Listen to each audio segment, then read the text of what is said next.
Good evening, good afternoon, good morning, whatever the case may be. I am your host, Mike S. Miller. This is me drawing stuff. Where am I? This place seems vaguely familiar. It's what are you laughing? My wife is laughing from behind the green screen. Let's see. Let's see. Where is everybody? Your channel. So I'm gonna be drawing my magnificent. Okay, unsub. LOL. No. Okay, Mike. Ouchie. Does it smell down there? It's a little ripe. Looks familiar. Well played, Mike. Any pies nearby? No. Not nothing too handy. Just got a little man next to me, banging head on desk, trolling again. One of my fans sent me this image, and they're like, "You need to use this as your background for your green screen." So this is me placating the fans. I must placate the fans. Where's my frog book? It's on its way. It's on its way. Don't worry. Hello. Hey, what's up? Awful redneck gaming. He's been sent here. Okay. This joke isn't gonna last that long. Let's see. I need to get back to I need a better background here. Well, I'm just gonna be drawing, but the green screen is still behind me, so let's do this one. No. Well, emperor to emperor. No, let's do. What do you think? Which throne shall I sit upon as I draw? It won't be the throne of the bathroom.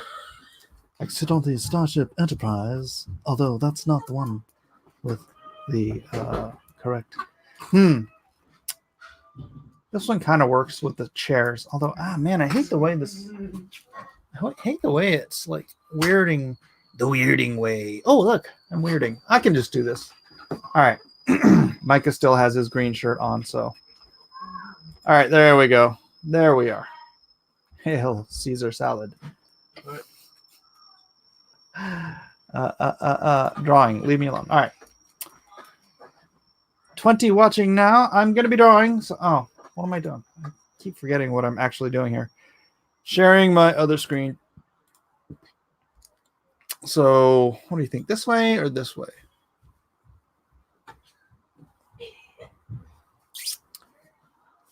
We go from Caesar to Emperor to King to Captain to Mike. What are you trying to tell us? I'm not trying to tell you anything other than let's draw, shall we? And we'll see if anybody wants to pop in here. I have not yet invited anyone. I need a green shirt. Elijah, do you have any green shirts? That'd be so much fun. Wait a second. Don't you have a green bodysuit? Oh, no, you have a pink bodysuit. Who are you talking to? Elijah. Elijah's not here. Oh. Of course, there's no one behind me but the desert. The Dune planet behind me.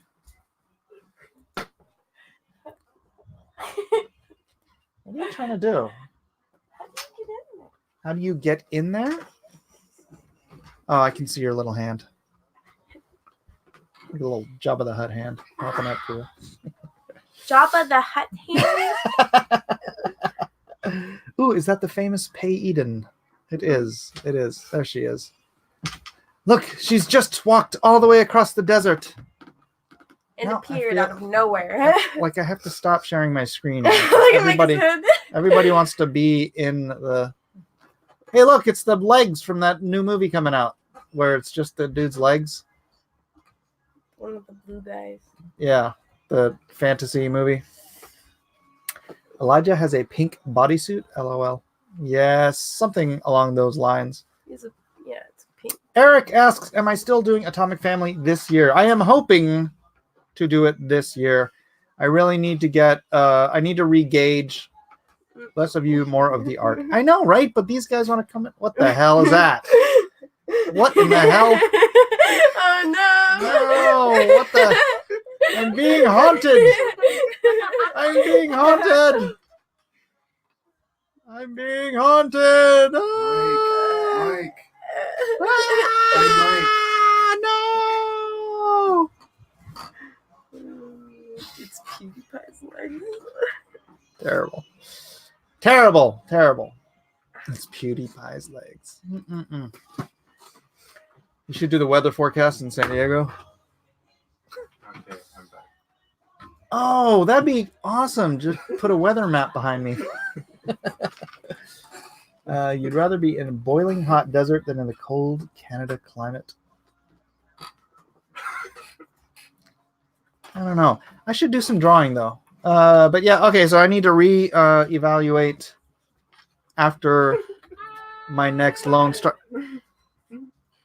After the next Lone Star book comes out and figure out where I am. Ah, Arrakis.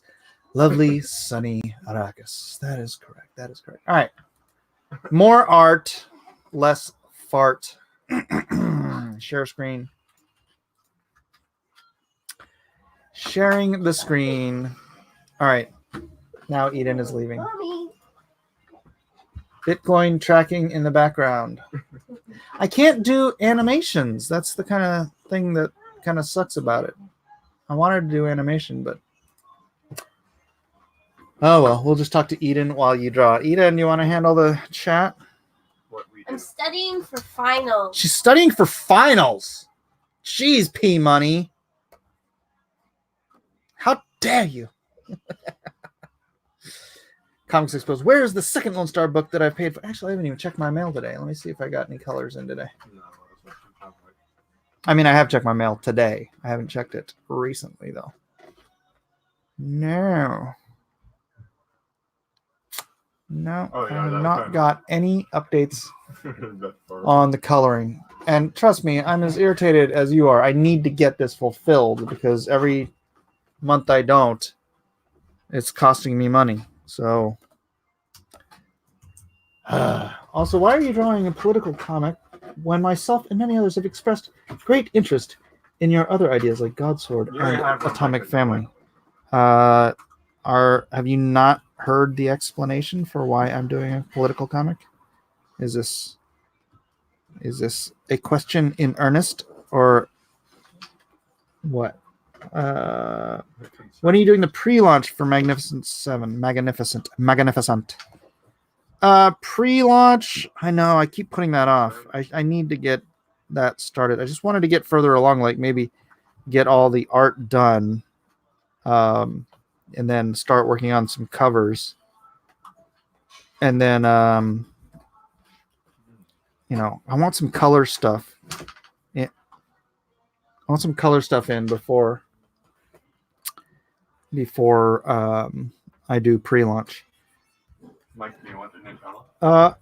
Okay, I have not explained to you. I am doing this because it is a political year, and I feel like if I can get this out to a lot of new readers, then the type of people who might actually be interested in a comic like, first of all, a comic like this, which means A, they might be interested in comics at all, and then B, they'd be interested in comics with patriotic American heroes like Lone Star. And so if I can boost up even by a couple thousand, if I can get a couple thousand people interested in this comic, and those are, a couple thousand other than my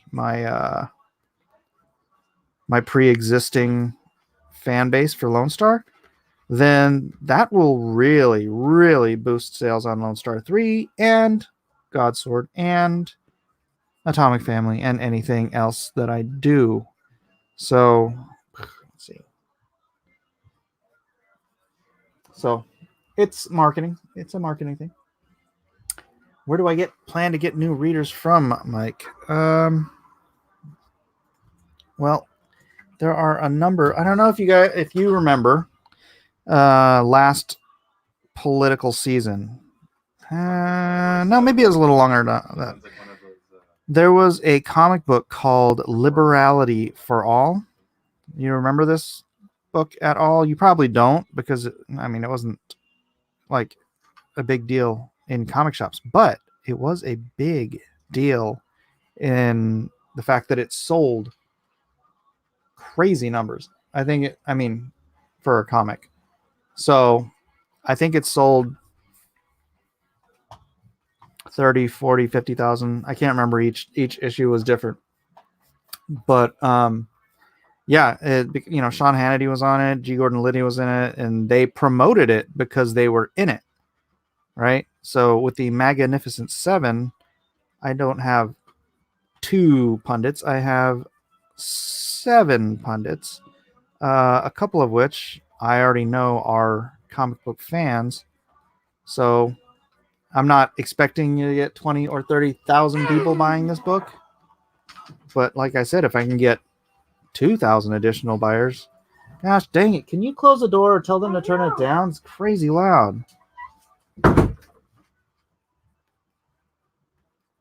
Then look, I started this book 2 weeks ago, and this is page 16, and it's 22 pages. So it's not exactly putting me off from my other projects by much.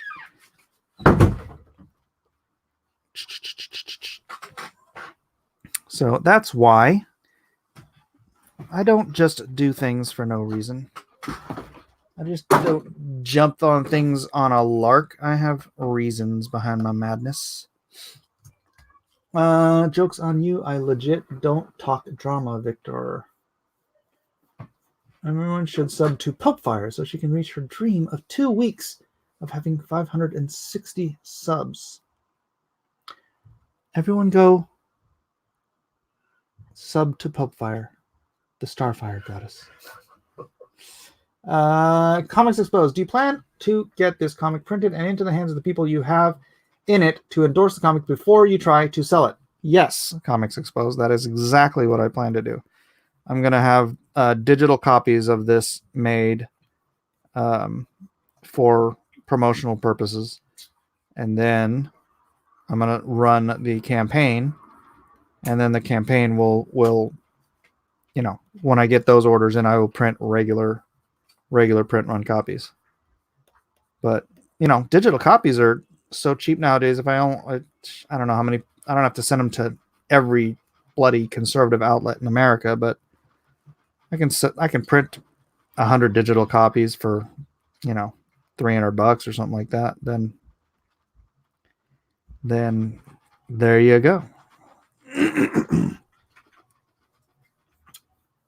You may have reasons, but I really don't think that you have a good plan for this, Mike. Well, your opinion is noted, and I disagree with you. There it is. There it is. And then on top of all that, I'm after the fact, I'm talking to a publisher about just publishing it for me into the direct market, which, like I said, that last time around, those books sold. I don't even know. I'm gonna look it up. Hold on a second.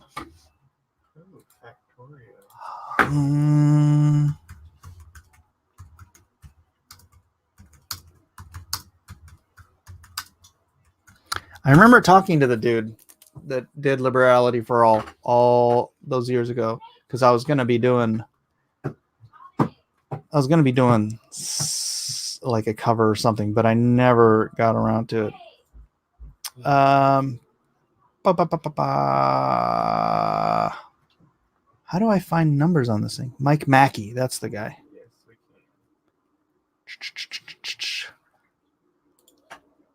Sequart. Let's see if he mentions how many. I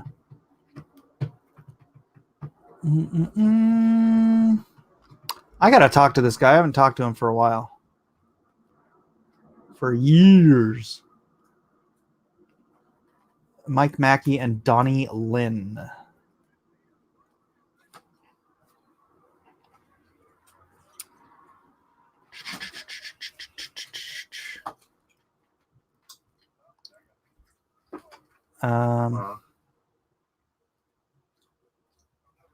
I don't know. I gotta work. Maybe somebody else can look it up for me, see if they can find it. But this is just taking time away from me actually drawing the book. Explain to the ignoramus how does printing digital copy work? I figured printing would be for a physical copy. Well, you know, there's a bunch of copies like they're called print on demand. So they can literally print off one copy. It's a digital press. That's why it's called digital printing. And so they can print, you know, one copy. It's for people who are printing very, very low print runs. And yeah, that's about it. It's I don't know if you call it laser printing, but I would assume it's sort of the same technology as laser printing. And then they just print it out and they bind it, or they don't bind it, they saddle stitch it and all that stuff, and then voila, you got yourself a comic book. A one-off comic book, or however many copies you want. Long time no see. Glad to see you. Maybe Dean Kane can help plug it. I assume that he will, since he has agreed to be, you know, a part of the project. And he has been enjoying the pieces as I send them to him. He's the American Avenger. What's up, Peter Mike? What's the topic? I'm just drawing. Leave me alone. If you could get it into Bernie's or even Hillary's hands, I'll back it. Although, if Hillary sees it, I'll worry for you, Mike. How many of your current backers from all your campaigns do you think will back this comic? What percentage do you think will show up for this? I don't know. I have no idea. I have no idea. Comics Exposed. I know that several of my backers have expressed extreme interest in it. And a couple have said they're not interested. So, sounds like probably, I don't know. Impossible to say. Impossible to say. Edwin is live? Oh. Edwin Boyette. Edwin Boyette. Is he really? Rakita. Oh, he is. Comic books by the numbers. Hey, we can stream snipe Edwin. On the Indiegogo, that's live now, and that'll keep me from tomorrow. I don't know exactly what time it is going to launch. Now I don't have to talk. Cecil is finally launching Cash Grab. The artist for this is Donald DeLay. The cover on this is by Donald with colors by Andrew Huerta. Andrew Huerta of Sovereign fame. Okay. That launches tomorrow, and I should have staged this earlier, but I believe Sweetcast is launching. Let's see, and we can find this. Victor says I'm not interested. Absolutely miserable. I don't think there is. Yeah, not everybody's going to be interested. It's going to have a low price point though. It's only $10. Only $10 for Cash Grab, but I believe Clint Stoker does have a pre-launch page for Downcast. I thought he did. I said he did. Clint, you gonna make me look bad here? You're gonna make me look bad here. Yeah. Comics Exposed, you don't think this is a good Yeah. idea. Okay. Understood. So And disagree. This is stuff that is listed and Can't please everybody, right? again, this gets pretty crowded. But as far as this getting in the way of Lone Star Clues 2, is no. I'm done with my end on Lone Star 2. I'm just waiting for the colors to come in. So So let's go to Sweetcast on Twitter. So this is not adding at all to any delay on Lone Star. The art. Okay, Downcast, Rise and Fall. Actually, let me do this leg. And that looks like a Vinnie Tartamillo cover image. So then I don't know if I like this. To his Downcast from last year by Clint Stoke. All right, real quick, just gonna look at the Comic-Con numbers. All right, this is for 2019. Usually these numbers get tweaked a little bit up into February, okay? But right now the direct market is sitting at 530 million. So last year actually increased by Guy from Red Bank is anxious to check out Lone Star 2. I'm anxious to get it into your hands, Let me man. put that number into perspective. I am indeed Toss around anxious these for numbers that. and people are talking about the numbers that they hope projects will do. The numbers they hope projects will do on That doesn't seem right. Right. on Indiegogo and what they'll It's think. making of my the guy art. small you. So 539 million. 539 million. It's a pretty big number. Plus Comics Exposed. What? Tell me what exactly your fear is, or why you think this is a bad. 2.5% of this. How much will shipping be for the political comic book, Mike? $5. It's gonna be $10 for the book, $5 for shipping. Million. That was the value of the direct market. It's gonna be a very low entry point. Put this into perspective. All of Indiegogo in 2019 was about 5. But I want you to keep 4 something in mind. So all of Indiegogo. not just Please don't comic stream trees, snipe Edwin. That but takes views also from him. Every comic book project all together on Indiegogo. Everybody go was open about up Edwin's 5.4 million. channel. Let's see if we real quick. 21. Let me bring up 44. a list from 2019 to make sure I am not misremembering. I think I've got from 2019. I think I captured about 99% of the comic book projects. I don't get Edwin Yes. notifications. So 2019, all of Indiegogo comic book projects were 5,335,000 and some change. So to put things into perspective, the value of all of the comic book projects on Indiegogo in 2019 was 1% of the I have a guy back in here. relationship. Oh, there we go. Two completely separate markets.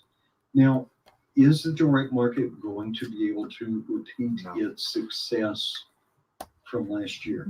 Mm, Maybe, but they did have a lot of things going for it, right? A lot of things going for it. And we can look at some of these things real quick. You had Detective Comics 1000. Reno. You had Spawn 300. You had the relaunch. You had By the way, so you guys know, this is a double page spread. of the X-Men series, right? This is a great big double page spread. So You had Absolute Carnage, Deceased, Black Cat, War of the Realms. War of the Realms was actually kind of a lackluster. well, it's part of the marketing, dude. It's part of the marketing. House of X stuff and the X-Men related stuff was much bigger as far as number of units moved. Deceased from They were DC fine. was really back. They even brought back one of my favorite comic books, New Mutants. Here, when there's another issue of this available, maybe I'll do a review on this if I dig into this, because New Mutants was actually one of my favorite comic books as a kid. So Marvel and DC had some big stuff, and they had some milestone stuff in 2019. Okay, hold on a second. Can they repeat Comics that in Exposed, what? 2020? Do you know anything about the popularity of these books. Do you know that what is it, Trump's Space Force or Tim Lim's other books? So what? They're on their 9th printing. We're fine. 9 printings. That is how popular his Trump comics are. No, yeah, he's not doing insane numbers, but he's not really, I mean, insane in the sense. Far more of those Trump books have been bought, sold, stocked, sold out, rebought. 9 freaking printings, way more than say Cyberfrog, right? So I know the Bench Bureau didn't sell any copies of Lone Star for you. Actually, he did. He did. It wasn't gangbusters, but he only mentioned it one time. And frankly, one of my biggest financial supporters came from that. I used all my grenades. So that one thing has made me a significant amount of money, and brought someone else into this comics realm. So I think we'll just do fine. Crypto says, will you be getting to God's Sword after this? Whatever happened to the Sci-Fi Family comic you had drawn? I will be getting to God's Sword. Again, I need to reevaluate. I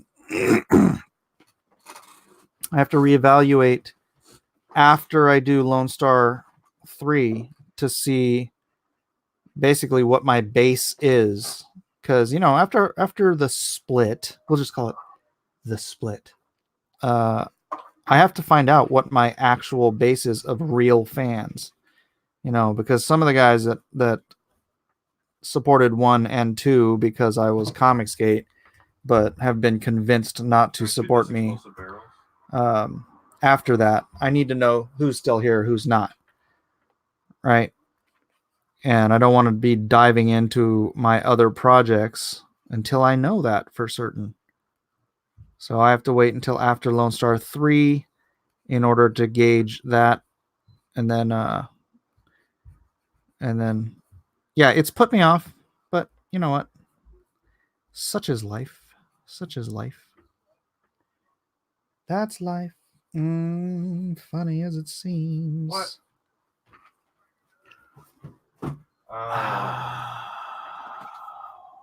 Drop a like, says Bianca fights the zombies. I appreciate that.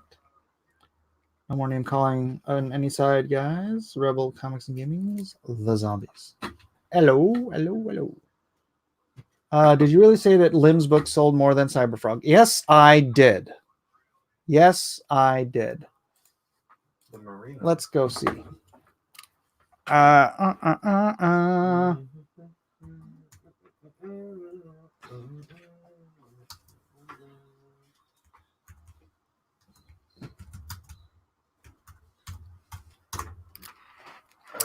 Let's see what I can find here.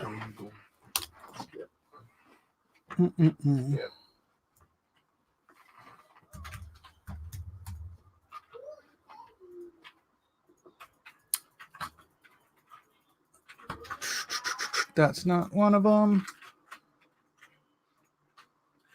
You're saving them? Now you're going to make me look this stuff up.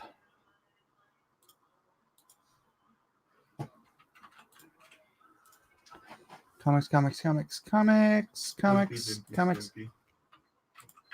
This is Stuff Editor Comics. Find Trump. Trump Punch Man.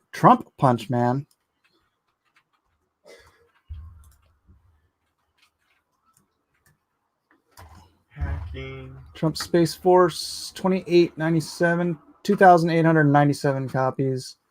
That was their first printing. We're dead. Nope.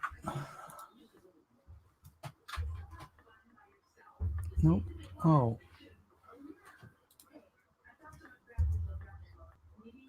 Trump versus Titans. Wow. Yeah. Barack Panther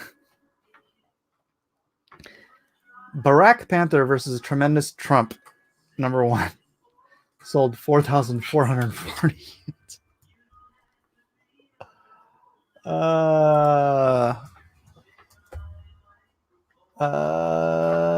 Space Force another 2441. That's this another printing. Trump's Space Force, Trump's Titans.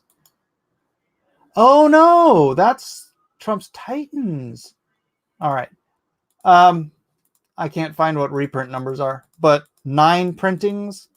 I don't imagine they went back to print for a couple hundred copies, right? So if they went back to print, if they only went back to print for 1,000 copies per book, then 9 reprints. No, 9 printings would be, you would call that 8,000 copies. Actually, I shouldn't speculate on this, and then on top of the, what was it, 2,400? That's all right. Well, maybe they haven't outsold Cyberfrog, but I bet you it's close per units. Anyways, does Barack Panther use his super teleprompter powers? I know, right?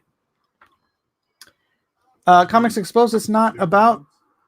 No, it's not $1 million in sales. You used all your grenades? It's about units sold, right? When you say this outsold that, you don't talk about how many. Okay. You're not talking about dollar value, generally speaking. You're talking about units sold. No. Yeah, of course, value-wise, Cyberfrog made more money. That's not outselling. That's a different thing. Oh my gosh, Cat, what do you want? Don't you jump on my green screen.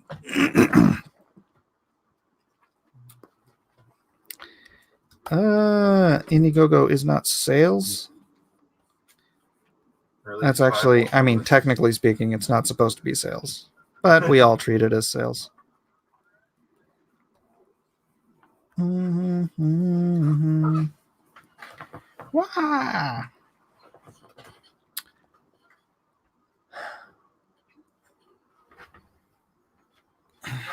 Oh wow, that really did even out.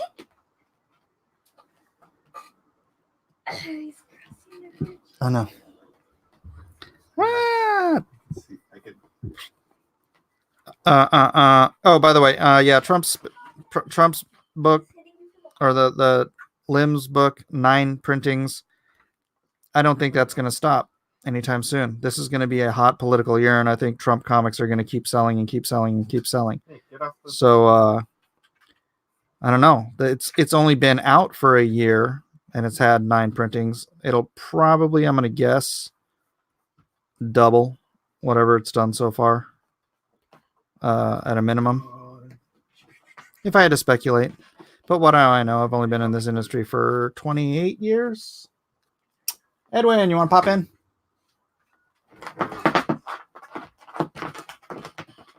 Oh my gosh, what is he doing? Well, we're gonna lose someone.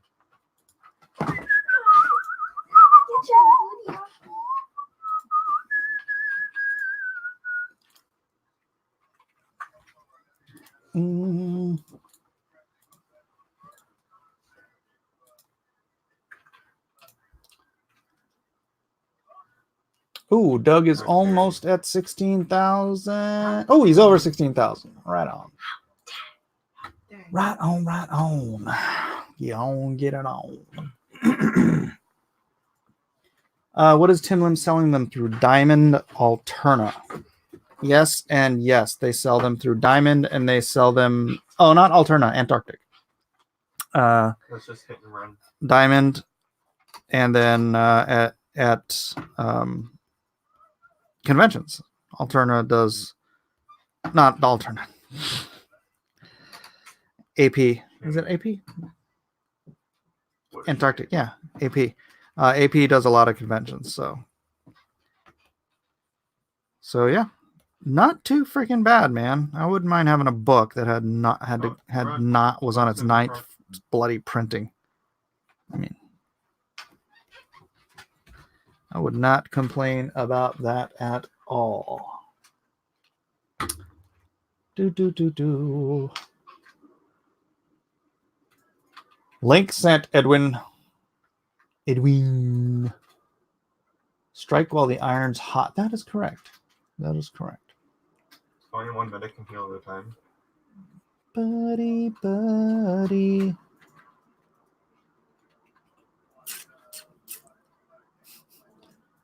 What if I forgot to back Lone Star 2 because my memory is bad and would like to get one? Then go ahead.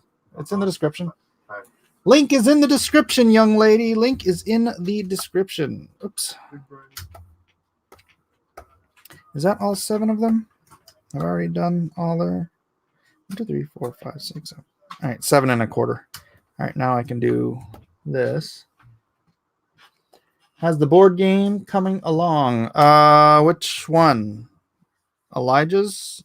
That's already done and fulfilled. I still haven't put it up in my store so that people can buy it, but he wants to do that so more people can buy it because he still has a bunch sitting in the bloody kitchen.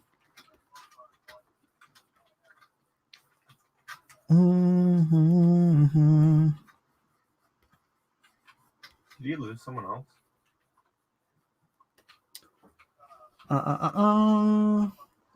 I'd do it. I'd also have a Yeah, series but of contingencies someone to else seed did out that. into the field, secondary print campaigns, So form medals, the direct original ship, form. posters, and so on. What? Plasma. What are we talking about? Quinn's in here. Oh, Quinn. I will send Quinn. Oh yeah. We need to talk some Dune. Although maybe we should do a separate. Nah, what the hell? Fight of the hero. Yes. Smells like roses. I wonder if I can change my screen name to I'm not a bad pod person. Word up. How often is Trump going to appear in the book? Big fact for big sales. He's in the beginning and he's in the end. I still only He'll have probably 3 show up shirts. on a grand total of 5 pages? All right, 5 or 6 pages. What is the ETA for fulfillment on Lone Star 2?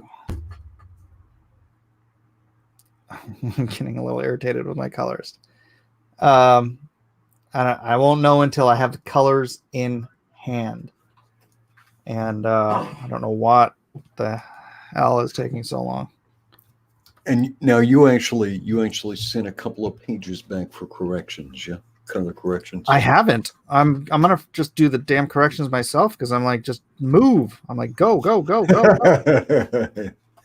know, the corrections are easy. You know, I don't have to like, here, you need to change this girl's hair and then like send it all the way back and then sit there and wait for them to change it. You know, I can just like, I can use a lasso tool and fix Look the at hair you. myself. It's not that hard. I didn't do it. As long as all the hard stuff is done. And that's why I'm just like, what in the hell is taking you so long? You're faster. I bet you they're busy. I bet you they got work from other places and overscheduled. Could be. Could I be. hate it. Hate it. I hate counting on people, Edwin. It's challenging, but you have to get your crew of people you can count on. Did Weldon scan in any of those pages for you from Lone Star? Did y'all? Or No. It's another no. I'm still trying to figure out what he was looking at that wasn't showing him the pages and panels, because that's how it was laid out. It is laid out, but I saw it. It's not the panels aren't laid out. It's just laid out kind of like a script. Got it. So yeah, no, he's right. But what he put together was pretty much dead on.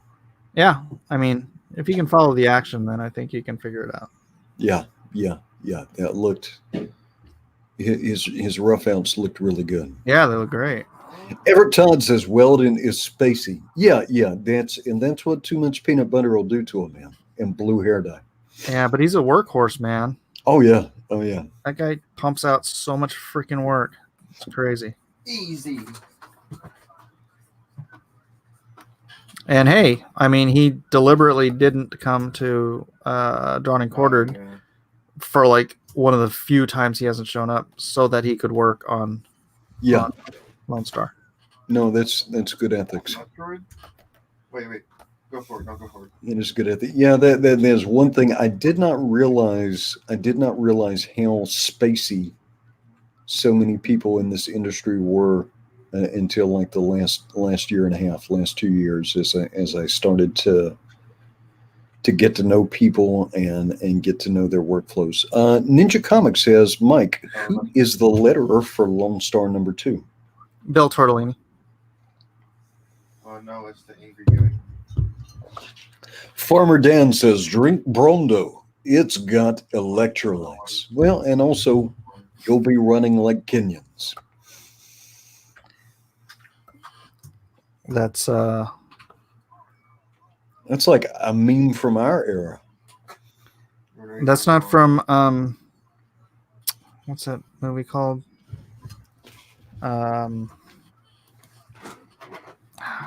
It's that movie where all the people are friggin' stupid. Idiocracy. Yeah. I'm not sure, but I know Brondo was like a meme from like 10 years ago. Let me see if I can find it. Yeah, it's Brondo, the thirst mutilator. 3.1 million views from October 11th, 2017. Probably play like, you don't remember Brondo? No. You like my Arrakis? Hang on a second. Let me open that back up. What am I looking at here now? I'm on Arrakis. Oh, Desert Planet. Dune. Right. That's right. Desert Planet. Arrakis. So what's your and I know did Quinn jump in? You said he was in the he's chat. not here. He was in the chat. And I know we're going to have a more at length discussion, but now that you've made it all the way through, what do you think? What do I think? What's your general opinion of Dune?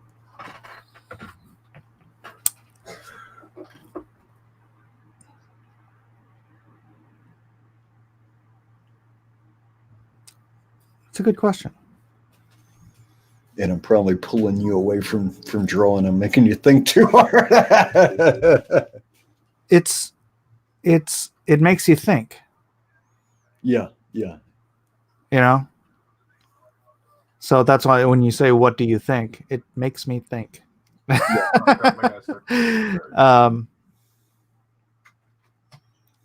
It's strange because it is a particularly, it doesn't follow standard storytelling paradigms. No, it doesn't. No, it doesn't. All right. So, I mean, superficially, it is the journey of the hero, but not really. Yeah, it is. I mean, it is interesting. Quinn's idea says, don't talk about Dune yet. Okay. You have to wait for me. Well, get in here. I think he was making a Dune video today too. Okay. Your medics are in the front. Yeah. I thought he launched it. I need to blow this line up a little bit. All right. We won't talk about Dune. I'll just think about it.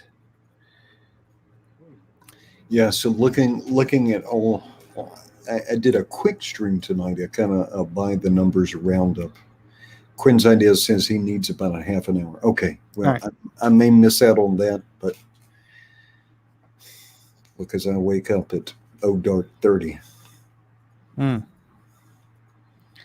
no. Well. All right. So overview. The direct market. The direct market value of the direct market was 539 million and some change. So it's up about 2.5%. I expect we'll see that number revise some, but the direct market actually grew in 2019. Good for the stores. All right, so to put that in context, if you take all of Indiegogo, that's the worst. Not just Comicscape, but I mean everything, every single comic book project on Indiegogo in 2019, the value of that was about 5,350,000. We got no more for you, Scott. So scale wise 1% of the direct market. Yeah.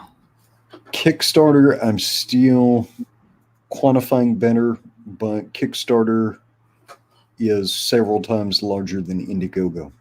Right. So Kickstarter would be a couple of percentage points. And then there's other things like the book channel sales, and those are actually pretty large. Amazon sales, Comixology. Did you get those numbers? Comicron, in conjunction with a couple of other people with BookScan and some other things, by February or March tends to generate a consolidated report. And so they will get the digital channel numbers, and we can see the magnitude of the entire comic book industry. But 2018, if you take direct market, you take book channel and all that, you get over $1 billion. Yeah. Yeah. But I'm glad the stores are doing better. Yeah. Yeah. Did you see that interview thing I did? I did. That was good. And I think I know why he said 3 stores was better than 13. Because each store has its own audience, and what sells in one store may not sell in another store. So these guys really have to know their customers and order appropriately so they don't get stuck with inventory they can't move. Yep. But also it's just a lot of work because he's there. He manages all of, I mean, he's got managers and stuff, but he's the owner. He's a very, very hands-on owner. So he's like always up in all their business and stuff. So let's see. Peter Mike says, I feel bad for Brian, Elliot, and Gary. They were our collateral damage. They didn't do anything. Collateral damage.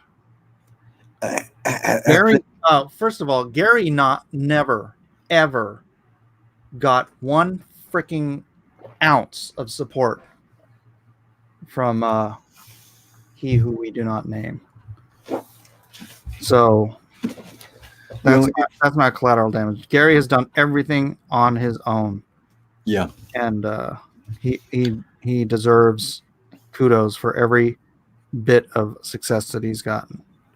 Well, Gary is everything that people claim they want. Probably most people do not know Gary's political opinions about anything. He may talk about them some on his drawing show, but it's very mild. And Gary Shipman deliberately goes out of his way not to be offensive or a barrier to anyone. If you are talking about meritocracy, Titan by Gary Shipman is one of the best new pieces of graphical fiction. Darn it, Gary was in there listening. Was he? I take it all back. That's scary. Titan by Gary Shipman is one of the best pieces of graphical fiction created in the past 5 years. Hands down. It's going to be epic. Yeah. Right? I mean, you look at that, you look at his art, you look at his composition, you look at the way he's arranged those pages for the flow of the story. That is high quality stuff. Not to mention that he's offering a hardcover. His base model is a hardcover. I know. He's offering a hardcover for the same price that other people are asking for 32 pages of saddle stitch stuff and 10 pages of filler. Maybe not even 10 pages of filler. Yep.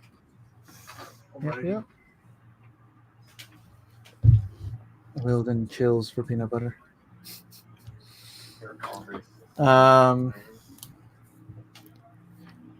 Peter, you want to read that from Peter Mike?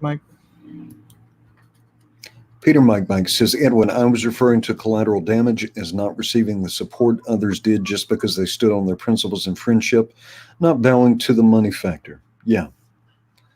But, for a year and a half, we said this is about a meritocracy.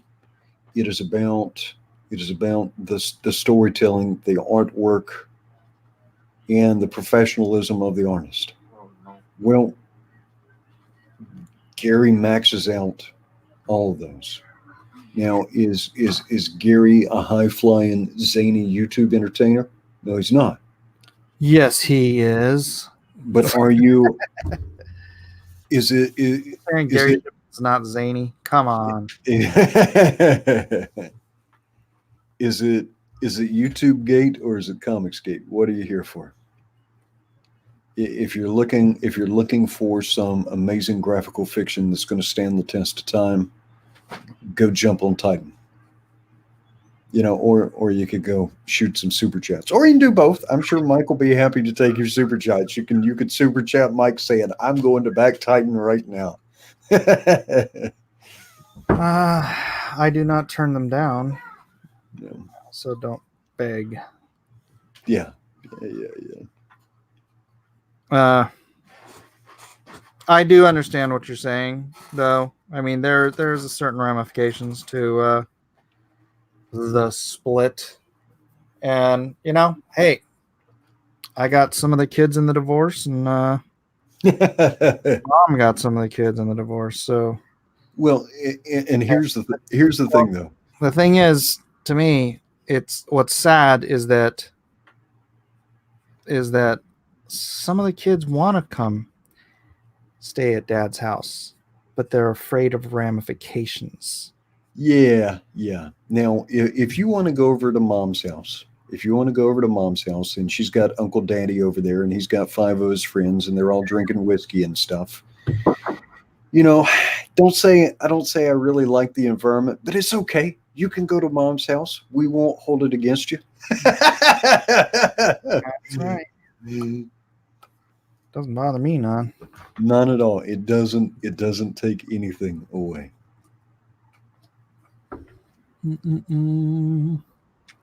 Captain Hill says, he who shall not be named wasn't helping some of these guys before either. Nope.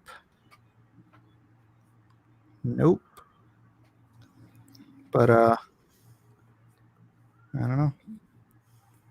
I don't know. I was and I could make this relevant today. Was talking to Jimmy Palmiotti today. You were? And he's got a book on Kickstarter, and he has passed 400 backers. So if he was on Indiegogo, he would be the second biggest book on Indiegogo this year. He'd be right behind Ethan. But I was congratulating him on passing 400 backers and all that. And then he was talking about some politics. He was giving his opinions on Trump. And I gave a different explanation. But what I didn't try to do was like, Palmiotti, you're a dummy for having that opinion. Because I don't think that does anything. Does it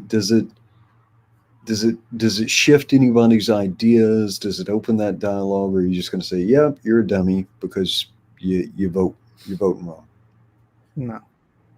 All right. Not everyone who votes wrong is a dummy. All right. So what I'll tell you along those same lines, like when you have these interactions with people about differences of agreement, and when I say you, I mean everybody here. Everybody here. You almost never persuade anybody with an argument, right? Mm-hmm. You just don't. I've seen it happen like once or twice in my life. People just dig their feet in. And I get that, like sometimes when I'm being a contrarian, what I will say for the guys who are real, and I know some of you are probably here, if you're real passionate about Comicsgate, if you're real passionate and you want to make it work, you can't troll people. You can't troll people or argue people into being excited about it. It doesn't work like that. People don't react like that. And so you've kind of just got to decide what you want. You know, if you want to have a movement and a brand, maybe it's because I kind of feel like it's more of like the brand for a club now. But if you want more people to come to your club, um, you've got to lower the barriers, right? If everybody's getting blasted every time they show up on the porch, sooner or later they don't show up at your house. You know what I mean? Mm-hmm. Oops. Let's see. Popefire, the Starfire goddess, says, I troll people into loving Starfire all the time. Oh, Popefire, I think you missed it on Friday. I think Mike sold like a beautiful Popefire piece or a beautiful Starfire. Why am I calling her Popefire? Starfire. Yeah. Oh, this one. Where were you? Where were you? Can you see Popefire? that? I sold this on Friday, but alas, you were nowhere to be seen. So, sorry. But yeah, if you're real passionate about Comicsgate, just think about your sales pitches. Just think about your sales pitches, and I don't mean as creators. I'm talking about as fans. It is hard to it is very challenging to attack somebody into wanting to have anything to do with you. That style of argumentation just makes people want to get away from you. Who knows? I may be wrong. You may be able to troll everybody onto getting on board. Mm-mm-mm.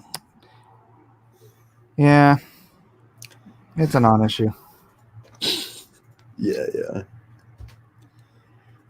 That's daddy. Yeah. I buried my father. Calling a YouTube personality daddy kind of makes me want to throw up a little bit and then punch somebody. Now, if one of you has an S&M fetish and the idea of calling a grown man daddy and thinking about a belt is appealing to you, that's all right. Just don't tell me about it. I don't need that floating around in my head. The picture, you mean? Yeah. You don't want that picture in your head? Come on. No. Mm-mm-mm. With or without him, the ethos needs to be to support each other.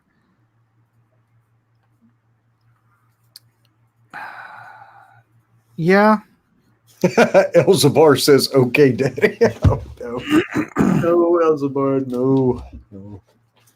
All right, so what page is this? What page of Project Manga? Page 16, 17. Oh, you are rocking it, man. You're trying. Now, since you're having the same problems, since you're having some delays with your colorist, are you going to kick this to the same colorist, or what are you going to do? No. I have someone else in mind for this. Cool. Augustine Quinault is back. Oh, He says, he's back. man hands. Man hands. I kind of want to see a different Tamarian. What's a Tamarian?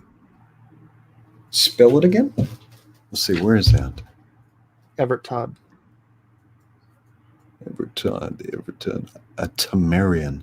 Is that one of the races of? Is that Starfire's race? Maybe. Popefire will know. Popefire, what is Starfire's race of people? Is that right? Tamaranian, or Tamaranian. I'm not sure if it rhymes with Pomeranian, Maybe it's Tamaranian. Tall Iranian. But she says, and yes, it's one of the few words I can spell correctly. Yeah, I figured Pope Fire would be our resident expert on Starfire lore. So, what? Now, why would you consider that or think that? Uh-oh. ZZZ. Yeah, so if you want to see the whole thing here, it is the big double-page spread of the book. So All right, so Pope Fire says it is a Tam-Iranian. Tam-Iranian. Tamarindo.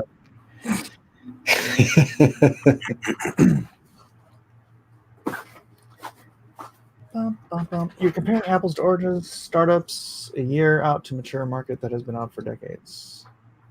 Who? What? Then they're all dead. Are you going back like 20 minutes in the video or something? Mike, you were talking on a previous vid about an idea for a sci-fi comic set on a city built on a giant jellyfish. That sounded neat. Any chance you might be making a sci-fi fantasy comic anytime? It's not out of the question. It's not out of the question. It's not a priority either. Yeah. But no, I do love that idea. Maybe someday I'll if I have time to sit down and write it out, I can write it out and then maybe have Eden illustrate it. Yeah, maybe when you've got the studio going and you've got two other people working for you full time. Well, I think it would be fun, but I think like those sci-fi comics, like they're great. I enjoy them. They don't make a whole lot of money. well, this one would, because Eden would draw it. All of the Eden fans will come out in droves. Hey, there's Mr. Quinn. Hello, Mr. Quinn. Hey, I don't know if you can hear me, but something is wrong with my audio. I'm trying to fix it. Yeah, I can't can hear it. hear us. I guess you can't hear us. Quinn. When I'm a queen and I shut. Wait, no, sorry. Though I hope Richard does not do his Desolation Wave comic book. Can you hear me? Can you hear us? Awesome. Yes, I can hear you now. I was being Alright. stupid. I didn't have my headphones plugged in. Yeah, that usually helps. Yeah. So guess what I did last night, Mike, before I went to bed? You worked on Tadia. No, I read Lone Star. Oh. Yeah. All right. Hit me. Lone Star. Well, obviously I relate to the completely overbearing blue-haired friend that like totally like pushes her political beliefs on her friend. Good question then. Did he come off as an honest character? No, she seems completely insane. Like she's like, I kind of buy her as they're insane people like that, right? Yeah. You know, I know people like that kind of that are just like, where it's like, oh, you can't even associate with a person that I disagree with, or has done things that I consider to be. Dude, I'm related to people like that. Yeah.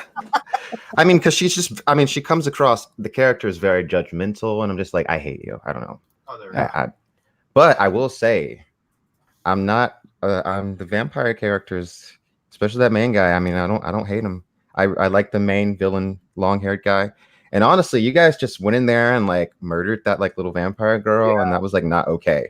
Yeah. Like what's his name? Hothead. I was like this. I didn't like Hothead from the beginning. I was like, this guy's kind of jerk. I don't like Hothead. Well, now, it wasn't supposed to be okay though, right? Because you saw Lone Star's reaction to that, yeah. Yeah, he was pretty Hang on. upset. Let me bring it up since we're talking about it. I love that. I don't want to spoil it, but like where they're getting the weapons from it was so funny to me. Like yeah. So that was really funny when he's like hypnotizing all the people. I wonder. So he's trying to start like a war or something. Yeah. So it's like, yeah, this is where we're gonna get the weapons from, and I'm like, that's hilarious. That was cool, and it was cool like how they all have their like different powers. And there was like that sad moment where were they in like the sewer or something? Yeah, in the tunnels. Yeah.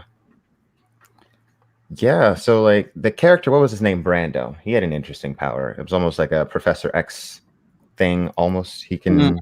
Yeah, very Yeah. very similar. Oh yeah. Like I've got the comic book loaded up. All right. All right, let's see. Lone Star. Let me make There it sure is. it's a little bit bigger. All right, so All right, I had a question. So what exactly is Lone Star's power? He can sense when somebody's in trouble. He can And then sense he's also fear. just like he can sense fear. Yeah. Okay. And then he's also just he could just really, really fight like awesome. Yeah, he's been training in fighting for 80 years and in all sorts of martial arts from all around the world, and his reactions are extremely fast. Mhm. yeah, Fast. he's got like Spider-Man Daredevil level reflexes. Oh yeah, so it's like Spidey sense. Kind of Spidey. Yeah, sense. yeah, and then his stamina is just off the charts. Cool. Yeah. Oh man, that homeless man, I knew he was up to no good. Did you? I don't know, Quinn. I don't know if you know this, but Kickstarter turned Mike down because of this page. This page? Because Lone Star is fighting this gang that's modeled on MS-13 to save this woman of color. Uh-huh. Yeah, they have a policy against violence against oppressed minorities. Oh. I didn't even realize they were minorities. I thought they were just so that's a real gang? I mean, I think I've seen people with like the tattoos on their faces. And stuff like that. They're roughly modeled. I thought they were loosely white modeled guys. on MS-13. Yeah, it's a problem here in Southern California. Oh, that's on that side of the country. So we have different gangs over here on this side of the country. Yeah. I don't know. Where do you live? South Carolina? Georgia. Georgia. So well, you got MS-13 in Georgia. Do But I? you've got you primarily would have subsets of Crips. Yeah, and I'm Bloods. always I know about the Crips and Bloods and those. I think I might have heard of MS-13. That's what it's we have MS-13 in Hawaii, but we've actually got we got a lot of public housing here. But like I work with a lot of Samoans, and they are primarily Crips. Interesting. I see. Here's the Brando, and he came out of. I know that the Crips have gone global. Yeah. See, when I was looking at this page, I was so confused because I was like the ages, and I was like, is this like? Wait, is it like I guess it's when they were deployed or when they were like what are those dates? So these are all conflicts. These are all wars. So 1941, that's World War II. That's where Lone Star was. Yeah. Okay. You've got Cambodia, so that would have been associated with the Vietnam War. You've got Afghanistan. You've got Beirut. I don't know if you remember the embassy bombing in Beirut from the 80s. Yeah, I remember that from when I was born. So every single one of the unknown soldiers was a sailor, Marine, Air Force, or soldier. Mm-hmm. These are all military veterans, and it all says that they were killed in action in one of these conflicts. So you haven't explained why they don't age yet, have you? Nope. Okay. I'm not going to I explain was it. wondering if I missed it or not. You said you're not going to explain it? I mean, it'll be explained by the third issue. Mm-hmm. Okay. But I didn't want to just give everything away. Yeah, I get it. I was just making sure I didn't miss it. It's a mystery for now. Yeah, well, it's definitely delayed gratification. Delayed gratification. So, No, but I like it. But I'm from being honest, I'm kind of rooting for this vampire guy. So I don't know if that's where you're going. well, now You are going to love issue 3. he is supposed to have some characteristics that leave you at least a little bit conflicted, Mm-hmm. right? Because very, very few real bad guys are cartoon style bad guys, right? Mm-hmm. And there is always, anytime there Look is, at how cute that little girl is. It's like you cannot help but feel bad. Like, oh, well, I think I think that's what the artist intended, right? Mm-hmm. Yeah, that's what I'm saying. It's perfectly drawn. She's got her little teddy bear there and just looking up. Oh, and she's all excited about going outside. Freaking hothead. Oh, yeah. Being a hothead. Freaking hothead. Now, this character here, Brando, Matthew Weldon is drawing his origin story in the Lone Star reprint. So it's an 8-page additional story. But Mr. that will, Weldon. yeah. That Weldon. Like, no mercy. He just, bam. Ugh. I wish I could film that scene. Hothead. Why? Everyone else was cool, and he's just like, I'm afraid of little girls. He ain't got no. He ain't got no. I don't know. No chill. He ain't got no chill. Yeah, exactly. He's hothead. Yeah. No chill. Clutching that her was little sad. teddy bear. I already took those. She just wanted to go outside and to feel the sun and to burn. Wait, you said they don't completely burn in this? No, they're just very light sensitive. Yeah. Mm-hmm. They're light. And Quinn, you picked up here that the stuff in sepia tone is a flashback, right? Yeah. Like what he was dreaming about earlier, and then like he's obviously plagued by nightmares, and then he's connecting this moment to something that happened in his past. Yeah. But it's still kind of vague.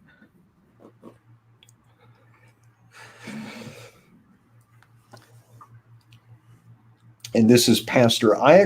His power is to X-ray vision, or what exactly? You've seen Naruto? Yeah, bits and pieces. Okay, you remember what's her name? You know the Byakugan? Yeah, I kind of, I guess. Yeah.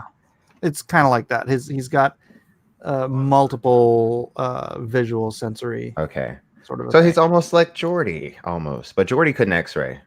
Jordy couldn't do the X-ray. But he could whip out that Could mean Jordy X-ray? He could whip out that mean harmonica solo though. So He needed an upgrade. Yeah. He could read rainbows though. Yeah. Take a look. So this is a It's cool in a one. book. All of them crawling. Now, all of the unknown soldiers have some enhanced physiology to some degree. Yeah, I noticed. So this was confusing. Had no idea what this was about. That's fine. The Lord is ready for you, or what did he say? Lord, Your exile is ended. Yeah. No one's gonna understand that for a while. So Yeah, but there will be a good payoff for this. There will be a good payoff. Sweet. yeah, I'm laying seeds and groundwork for a very, very long-term universe here. So Yeah, it looks like it. Yeah, it really feels like you're setting a bunch of stuff out. It does. It kind of looks like JoJo, Mike. a little bit. That dude is ripped. I came up with that kid. That kid's name is Seer. I came up with Seer. him 2000 maybe. Wait, so seer as in like seer? Like Seer. Seer. Yeah. Oh, cool. Okay. All right, back to life, back to reality.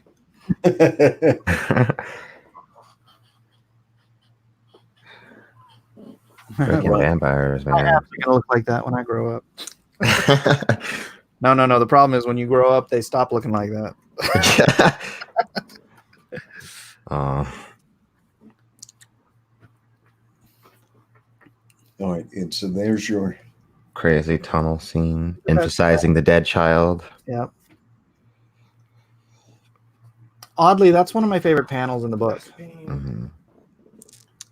It's really good because it's like it's like the splayed out body of the little girl, and then like the incoming vampires seeking revenge. You've invaded our territory and killed this child. Doesn't he even say that? He's like, you come into my home and you attack my family. Oh, he did say that. Yeah. Yeah, but it's right there. With these toys. These toys. Foolish mortal weapons. human arrogance, always so amusing. Actually, Quinn, you should read that in your insolent voice. Yeah, I think He could do a good Svarog. Yeah. Hmm. He identifies. To an extent, we'll see what happens. You identify as a Slavic vampire, Quinn? Is that your, Basically, is that your gender? yes.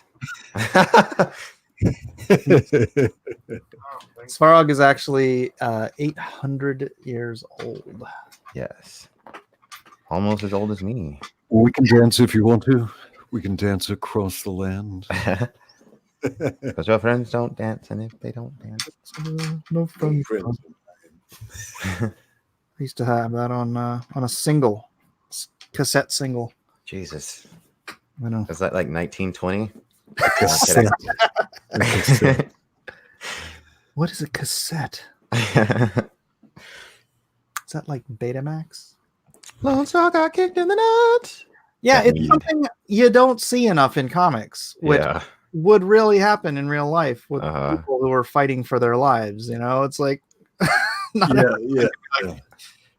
it's okay. I won't fight dirty. It's like, Well, he is. Exactly.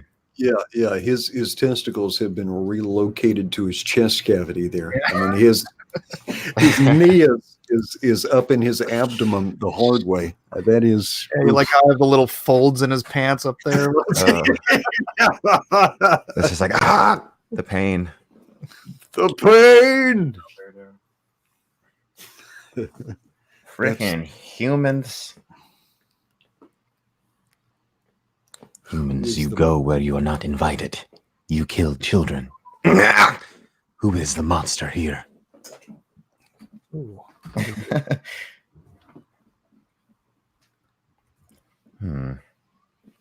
So there's some information right here. Yeah, about the alloy. Yeah. So what's the long-haired vampire guy's name? Again? Sarog? Svarog. Svarog? Or Svarog. Okay. It's Mhm. actually the name of an old Russian demigod. Uh-huh. Russian demigod. And they are not a vampire coven, but a pride. A pride. That's right. There's simple and there's easy. Less talking, more dying. Let's talk it more dying. So Everybody that can get is, behind that. if you're ramming with somebody with rebar hard enough to peg them into a concrete culvert, you've got a little bit of enhanced strength. That takes some doing. Yeah. For sure. It's true. His store is a lot, so I'm gonna upgrade those. And he's mad, so. Yeah. He's very angry. Hang around for a little bit. So I can kill That's you. my one. That's my one. What do you call those lines? Like the Arnold Schwarzenegger lines? I like the one-liner. Yeah, that's Die Hard. Stick around. Brando. He was no good. Brando? You can't trust a guy like that can control you without you No. knowing. It was best that he died. No, I'm kidding. No, seriously though, if I had a friend like that, I would never trust them. Like I would be uncomfortable being around them because I would always know like you have this power All right. to control me without me knowing. So how could I ever trust you? It would be like I don't know. It's like Professor X in X-Men comics. He's always doing super shady stuff and like manipulating people's memories of things. He's always doing shady stuff. So even him thinking that he's doing it for the greater good, it's like you still can't trust that dude. Yeah. So Quinn, help me out. I've been trying to get Mike to make an African American member of the Unknown Soldiers. Wait, what was that? I've been trying to get Mike to come up with an African American member of the Unknown Soldiers. Uh-huh. It was I spent this weekend actually reading about some you know back even up into the Korean War, the last segregated unit in the army was in the Korean War. Mm-hmm. They actually, Interesting. yeah, Yeah, the army's been desegregated for a while. When was the Korean War? When was that? 50. 53, 54. So Mhm. it's it's been 60 years. Yeah, in some There's ways, the Between that totally, and Vietnam, the three Civil Rights Acts passed. there goes Yeah. the totally sane best friend, who's Totally. totally not a toxic person to be around. is this Quinn in a wig? Most likely. Not that crazy.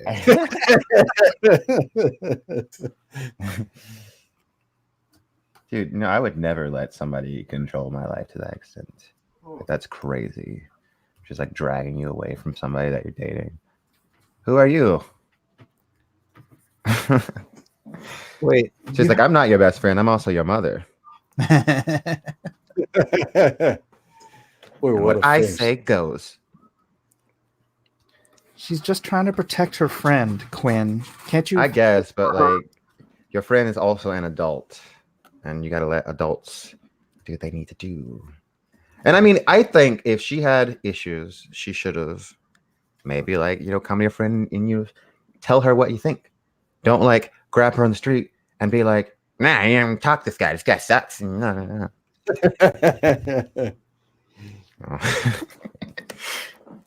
She's just very protective. I like her hair though. It's pretty cool.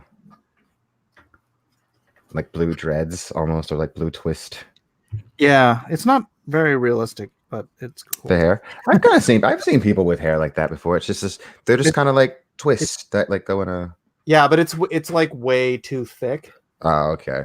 You know, those twists are like an inch thick. Yeah. Mm-hmm. But it's fun. Yeah, that is right on the edge of dreads. Mm-hmm. I feel like I've met this dude before. Hey, bro, you lost?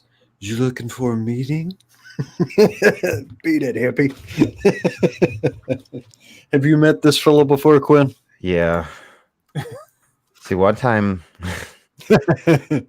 Yeah, like one time this dude, I don't know what his religion or what was, but I was out with some friends and there was about 4 of us. We were like at a wing shop at a table in the back, just eating normally. And the place was it was people in there or whatever. This guy, random dude, walks from outside directly to our table, sits down and was like, hey guys, are you aware that the end times are near and that you have to start preparing for? And I'm just like, he talked for like a good, just like 70 seconds before I was like, dude, you're freaking us out. I was like, we were just trying to eat some wings. Just trying to eat some wings, man. And he just kind of got up and looked dejected and walked away. But like, it's very strange to just walk up to our table and sit down. We were standing outside or something. And we had a guy when I was a kid. His name was Rudolph. uh-huh. And I don't know if he was homeless or what, but he was always just like trying to talk to us about Jesus Christ. And I don't know, he was a nice guy, Mm-hmm. but there was just something that seemed really peculiar about him. But we would stop and we'd talk to him and whatnot. But yeah. You know what freaked me out about this guy? What freaked us out was not that he was like, because he wasn't even talking about Jesus. We thought like, is this guy gonna like start killing people? Because he was all like, the ways of the world have gone down and like there's so much. And he was like, the end times are near and we all have to start preparing for like the end. And I'm just like, dude, like, I'm just trying to enjoy my tasty chicken wings. I don't even know, man. That was pretty. It's funny in retrospect, but at the moment, I was just kind of like, this guy seems unhinged. What did you think of young Bernie Sanders here? Oh, that's young Bernie Sanders. That's is it modeled off of young Bernie Sanders? It kind of looks like young Bernie Sanders, the way his hair was. Yeah. Uh-huh. Very young. Yeah, I see. I remember like I saw the scene before I read All Alone Star. And I think you narrated it, Edwin. I was on the stream and you were narrating the scene where he like possesses the guy and possesses all the people. Yeah, and you're like, I like that guy. That's what I do, possessing groups of people with words. Over there you go. We'll read this last two panels here. Is it large enough for you to see, or do I need to blow it up on the right hand side of the page? Oh, you want me to read that? Yeah. Wait, which part? The last two? Yeah. Okay. There is a new revolution at hand, one that will reshape the world in ways you could never imagine. Bind yourselves to... Dang it, I can't say it again. I forgot. Bind yourself to Svarog, willingly, my children. Svarog. I gotta say it a few times before I'll get it. Svarog. Okay, I'm not gonna practice on the stream. All right, very good. So when we perform Soul of the Soldier, you can be the voice of Svarog. Svarog. Bind yourself to Svarog. I didn't read the little bonus comic at the end. I should. Did you do that one? Whose comic was that? Was that yours? Yeah, that's fine. I didn't draw it, but I wrote it. Okay. Atomic Family. Yeah, everybody wants me to get that out as well, but I kind of have to re-gauge some stuff this year and then see when I can put that on the schedule. Mm-hmm. Gonna be a bit of a busy year. Mm-hmm. He said a bad word. Well, he knocked out one of his toothes too. Yeah. The whole See, tooth and nothing but the tooth. That dude had way too many good teeth to actually be really homeless. That's how you should have known he wasn't actually homeless. Well, maybe that tooth fell out because of the meth. You ever think about that? A superhero did punch him, but okay. Yeah, all right. Oh. Oh my gosh, she's all mad. You didn't tell me that you were Lone Star.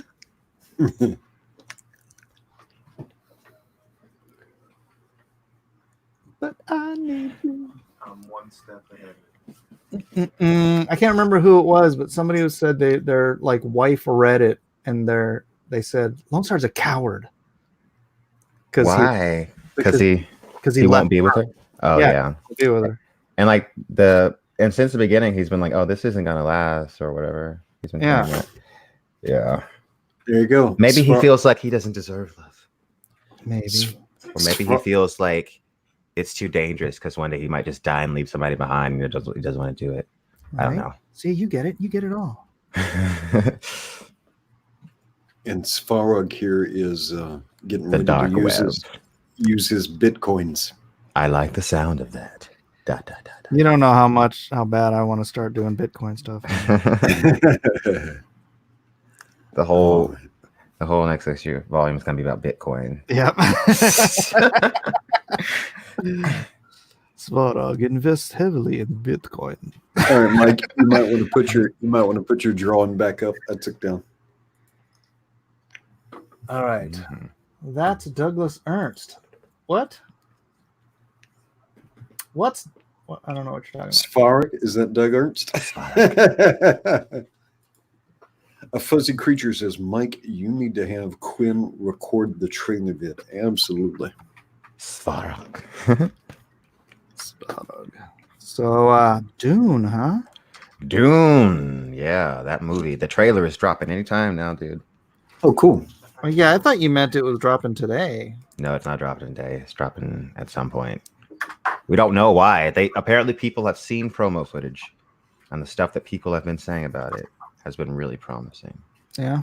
So yeah, something's gonna leak pretty soon if they don't drop a trailer. So All right.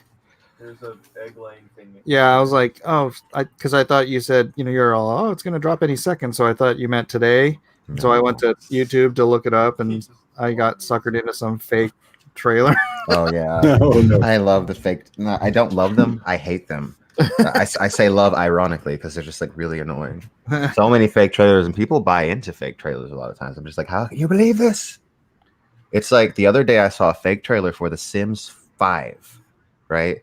And I was like, this is the same fake trailer that they've been sharing for 5 years. This was the fake trailer for The Sims 4, and they're using the same fake one for The Sims 5. And then 30 seconds into the video, they're just using like real footage that's not even from a video game. And I'm like, how does anybody think this is an actual thing? People Yeah. are gullible. That's why that stuff gets like, I don't know. Millions So- of views. Yeah. All right, since I got Quinn here and since I got to go in just a moment, Mike, can you see now where like a lot of science fiction and fantasy fiction has borrowed so heavily from Dune? Yeah. Yeah. It's been mined. For everything. Oh yeah. And that only continues as the books go on. There's like several like different like little elements that were consistently stolen from every step of the way. Yeah, it was funny because Quinn and I were talking the other day, and he brings up, what was it, the son, Leto? Leto, yeah. How he lives to be a really old, and then like ends up looking like some weird thing, and I'm like, oh, like Worm thing. oh, Doctor Who. Exactly. Oh yeah.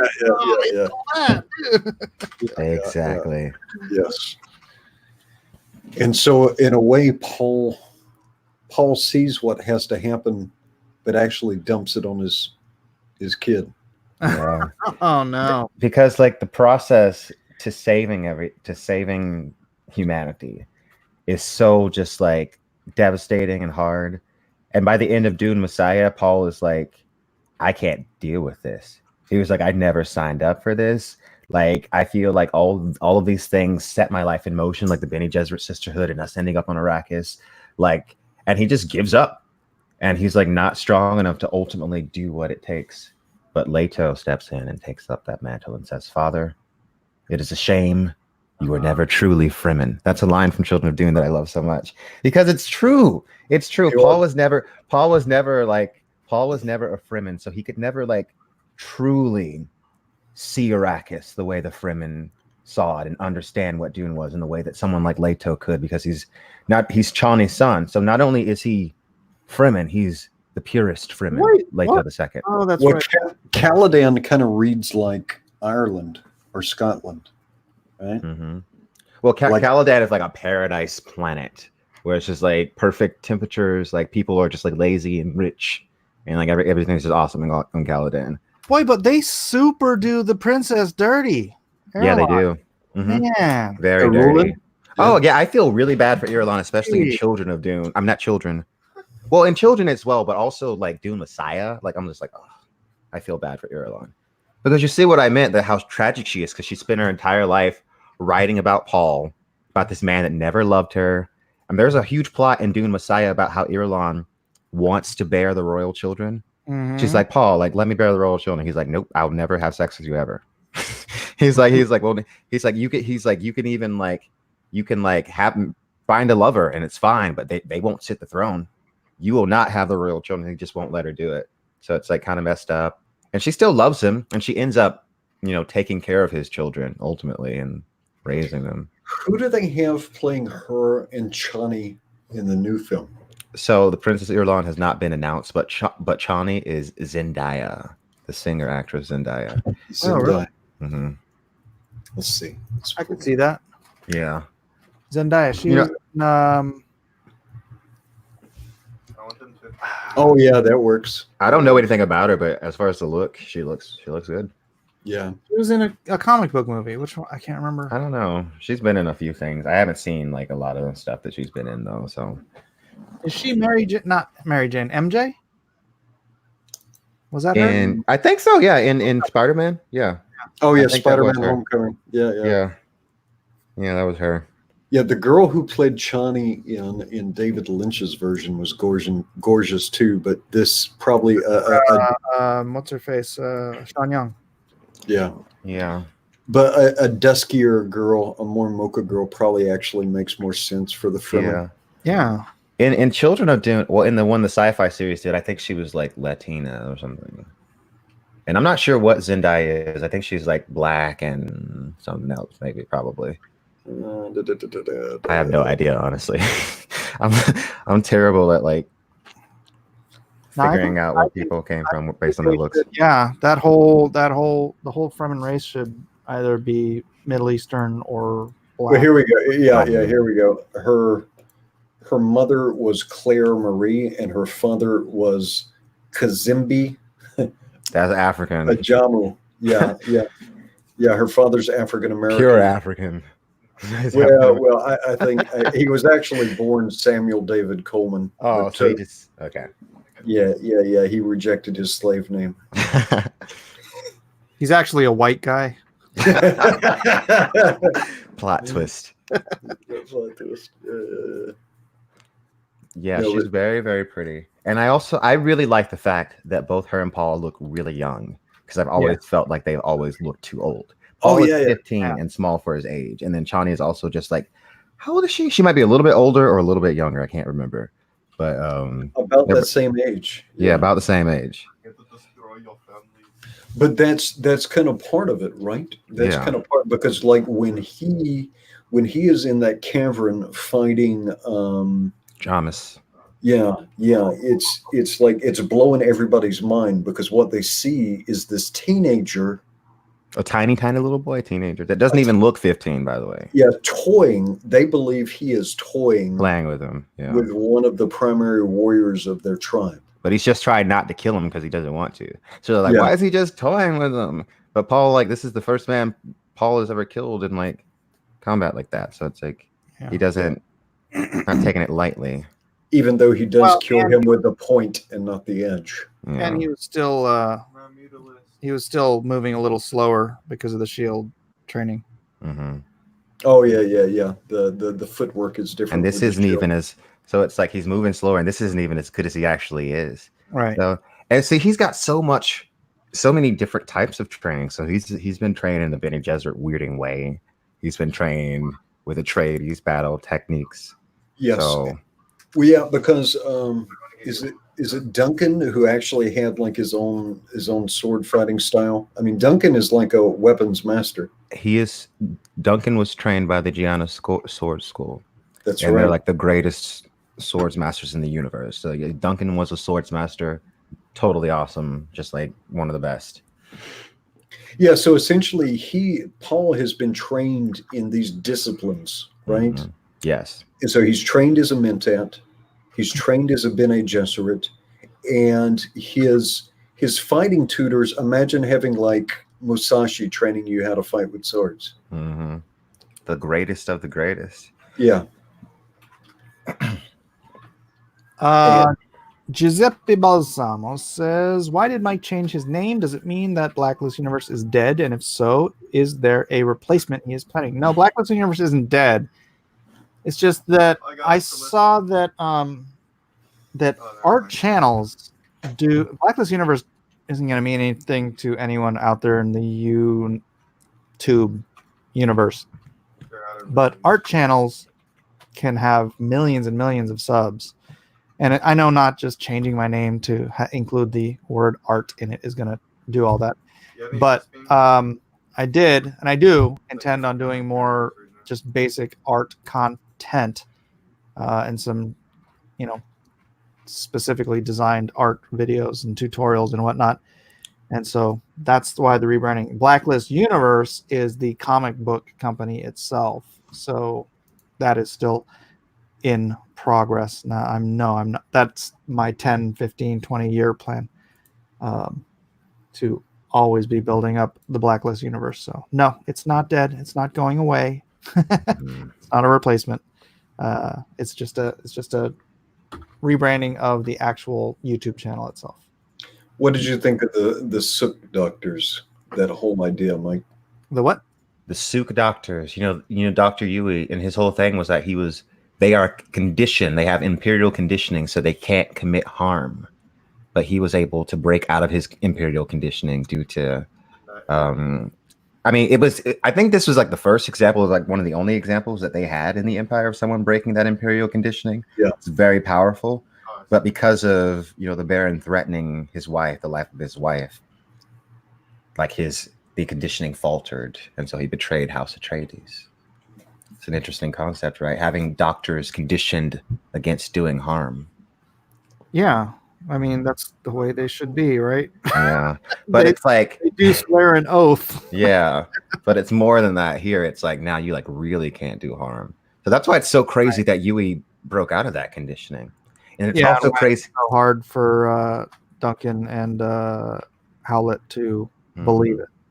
And it's But now that you've finished the book, at some point this year, and maybe closer to the movie, we do need to do Dune for Drawn and Quartered. Yeah, except the descriptions are so limited. You know, Yeah. people are just going to be like, "Oh, let's do the David Lynch." The David Lynch, yeah. I mean, Quinn does these Dune videos, and he's like grabbing up all this artwork from all these different artists, probably on DeviantArt. I don't know where you're getting it. They're all over the place. A lot of them are on DeviantArt though. Yeah, but it cracks me up because all their designs are so different. Yeah. Yeah, that's what I love about it, is you never know what you're gonna see. Well, Like- the Marvel did a Dune comic book in the 80s, and it's essentially the visuals from the David Lynch movie. Yeah, it's an Yes. adaptation of the actual movie. It's Yeah, not yeah. books. And there's a new one coming out now that is actually the book. So the first volume of that's going to be coming out this year. Brian Herbert is adapting it. So that's Frank's son. Wait, we were talking about Paul's training in Dune, right? Yeah. I watched Jodorowsky's Dune, right? And in Jodorowsky's Dune, he was going to have his son, who I think was like 11 at the time when they first started like going in when they first started conceptualizing the film. He was like around 11. So he was going to have his son play Paul Atreides. And for like 3 years while they were like making this movie, his son, he was making him train 6 hours a day in like different languages and like martial arts and sword fighting. He was trying to make this kid become Paul Atreides. And it's like so sad. He was like, you're not just going to play Paul Atreides, you're going to be Paul Atreides. Like, this is what we're Wow. doing. But it's Wow. like sad watching the documentary and seeing this guy like as an adult now, like in his like, I don't know, like 50s or 40s or something. And he's all like, damn, my whole life for like 3 years was just Paul Atreides from the time I was 11 till the time I was like 14. And then it just Wow. didn't happen. And then it just got canceled and I couldn't be Paul Atreides. I can only imagine how like messed up that would have been. I would have been so disappointed. Well, hopefully the physicality and the language training served him later in life.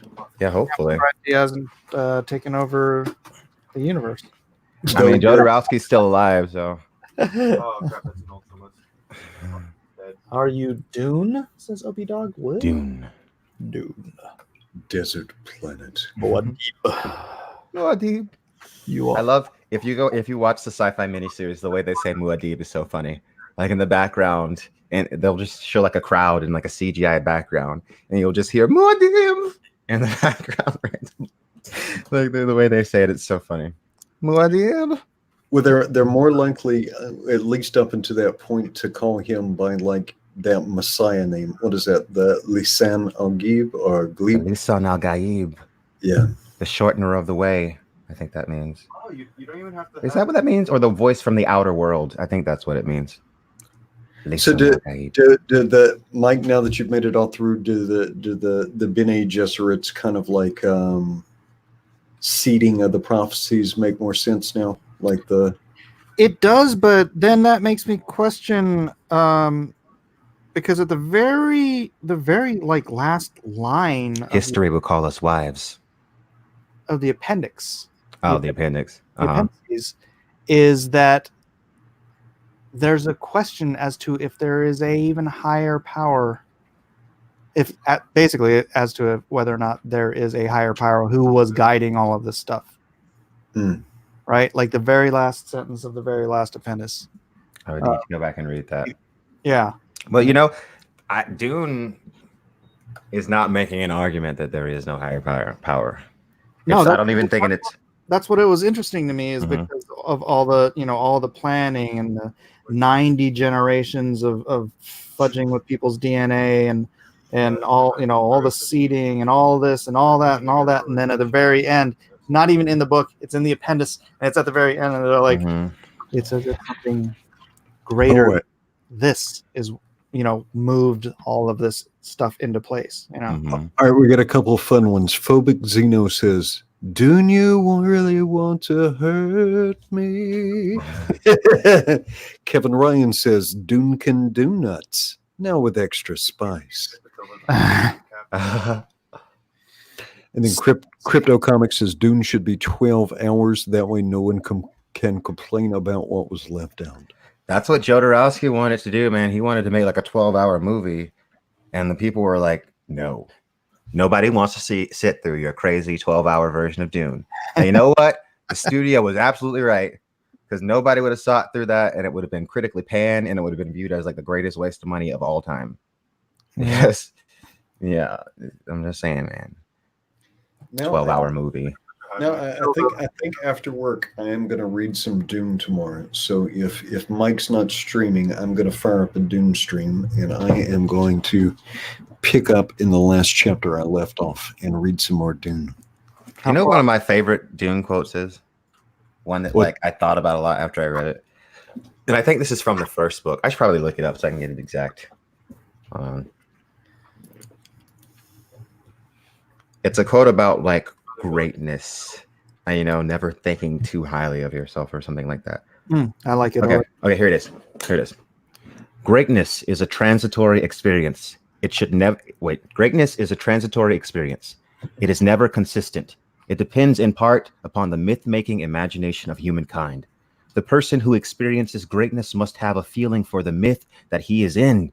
He must reflect on what is projected upon him, and he must have a strong sense of the sardonic.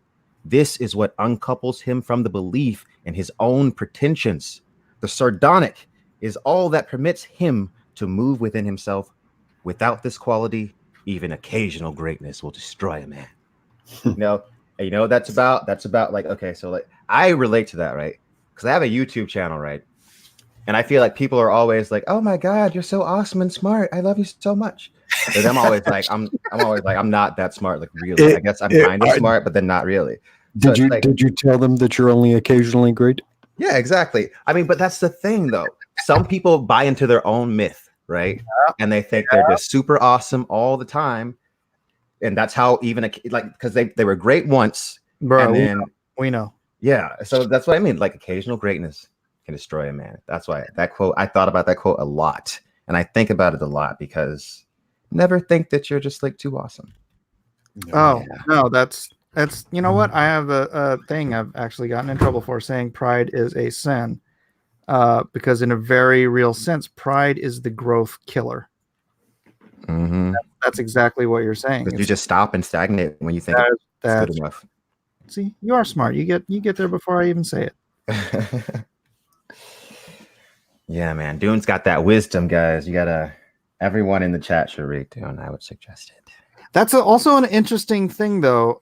When you're an author and you're creating a character who, in the reader's mind, is superhuman in his intelligence and his wisdom and his ability to see things clearly. And therefore, as the reader, you attribute supreme or at least extra wisdom, intelligence, whatever, to the things he's saying subconsciously, even though it was still written by a normal human being. Oh, that's definitely true. It feels like it.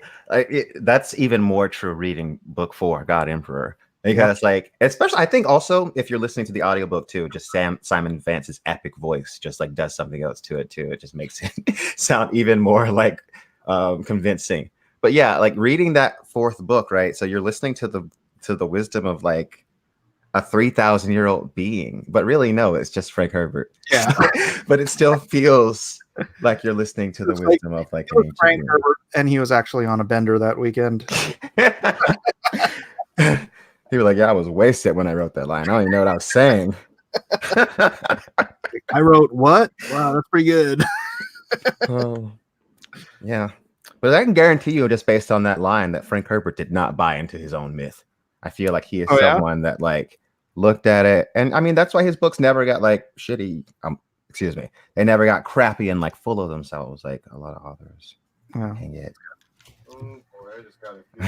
I think when you listen to Herbert, I think he was kind of aware of the transitory nature of some of this stuff. And it's interesting, by being aware of the transitory nature, he created something that has persisted now for decades. Mm-hmm. I would point out an impossibility in his whole Dune terraforming, though. He spends a lot of time in one of the appendices talking about the gradual whole chapter yeah, right. Mhm. But first of all, well, okay, maybe this entirely depends on what 300 degrees absolute means, Mhm. because it sure as hell isn't 300 degrees Fahrenheit, because ain't nothing growing in 300 Oh. degrees Fahrenheit. So I'm curious what 300 degrees absolute means in either Celsius or Fahrenheit. It Is could it be a Kelvin? totally different system of measuring. Is it the Kelvin scale? I don't know. I'm not sure. It might be the Kelvin scale, but it could be like a new one that like I don't know. That's like I'm sure if it's absolute, then that would be absolute zero, would be the temperature of space, of Mhm. empty space. All right, let me see. Let me find the Kelvin scale. I've heard of like absolute zero. I mean, it's been a while since chemistry, but like absolute zero is like Empty what's space. yeah, okay. It's like no energy. No energy. Zero. No energy is moving. Are you taking that thing on? Yeah, absolute zero. Yeah. Oh, dude, you ready? Mhm. Because he was let's see. Is If he it like was a horticulturist or something? 300 degrees Kelvin or 300 units of Kelvin is 80 degrees Fahrenheit. Oh, okay. Okay. All right. Livable conditions then. Not even particularly temperate conditions. There's things that we find out about the history of Dune and like Children of Dune. Should I spoil it for you, Mike? Do you care about the spoiler? Actually, let me say good night to you, gentlemen, because I've got to be up in 6 hours. So good to see you again, Quinn. Yeah, I might see you tomorrow on your Dune stream. All right, fantastic. Yeah, I'll shoot you. I'll shoot you a link before I go live. For sure. Yeah, I don't know what time it's going to be, but I think I'm going to be drawing on Order of the Green Hand tomorrow night. So Order of the Green Hand. Got it. All right. Aloha, gentlemen. Aloha, everyone. See ya. well, you've spoiled everything else. Go ahead. Okay. So like, yeah, I figured you'd say that. So in Children of Dune, right? Leto, Paul's son, has a vision, and he sees that Arrakis was not always a desert planet. Mm-hmm. At one point, Arrakis was a wet planet, and he says the worms were brought here from some other place by people, and they proliferated to the point where this was once a wet planet, and they trapped the water at the center of the planet. It's by virtue of their life cycle, right? So like, yeah, the worms did that, but I'll have to explain it because they've in Dune Messiah, there's this plot introduced where people are trying to steal worms and put them on other planets, and they can never get it to work. And I guess the reason that it never worked was because they were trying to put the worms on desert planets because they didn't understand the worm's life cycle. See, so the worms, before they're worms, they're these little proto things called sand trout. And these little sand trout things encapsulate water and like basically trap it. Yeah, that's in fantasies. Yeah. So that water, so basically there is water on Arrakis. It's all trapped in the center of the planet because of that's what happens by virtue of like the worms proliferating and their life cycle impacting the planet. Does it say where they came from? It never actually says. That might be somewhere in the Brian Herbert stuff, but never in the original saga. So Brian Herbert might have gone in and given them an origin. Frank Herbert never said. He kept it very mysterious. Because you don't have to tell everything. Yeah. And I would wonder, I always thought like maybe there was another planet like Arrakis somewhere that they would discover at some point, potentially, or that could potentially be discovered. Well, yeah, I mean, if somebody brought them there. Yeah. But maybe someone didn't bring them there, though. So that's just maybe like, that's one of his theories. Maybe it like landed on an asteroid like panspermia or something and they got there. Who knows how they got there? Oh, yeah. A sandstroid. Sandstroid. I'm so proud of myself. No, good stuff, though. Yeah, for sure. There's a lot people can discuss with Dune, you know, a lot of philosophy to consider. I think Frank Herbert was a very thoughtful dude. He had a lot of thoughts in his head. Yeah. Yeah, I like the final fight though. It was a little anticlimactic. anticlimactic, but only because of the climax was right before. Yeah, It's, right before the fight. yeah. I'm curious. See, we've been like seeing like little notes from Denis Villeneuve's new movie, Mhm. and they've casted a lot of soldiers, and a lot of the rumors are saying that there's like some pretty big action sequences in this new movie. So they're gonna blow up the end. Yeah, they're gonna extrapolate upon it because you see how Frank Herbert does it. Like he starts it off, and then he just cuts it off before you really see what. Like the Emperor's like whole thing gets blown up, the shield wall falls, and then it just kind of jumps, and you don't really like. He's not like in the battle like George R. R. Martin would be like in the battle. He'd have a character on the ground. But the events do happen. Yeah, they do happen. So Mhm. yeah, I can totally see them playing that up for the movie. And I feel like you have to do that type of stuff for a movie.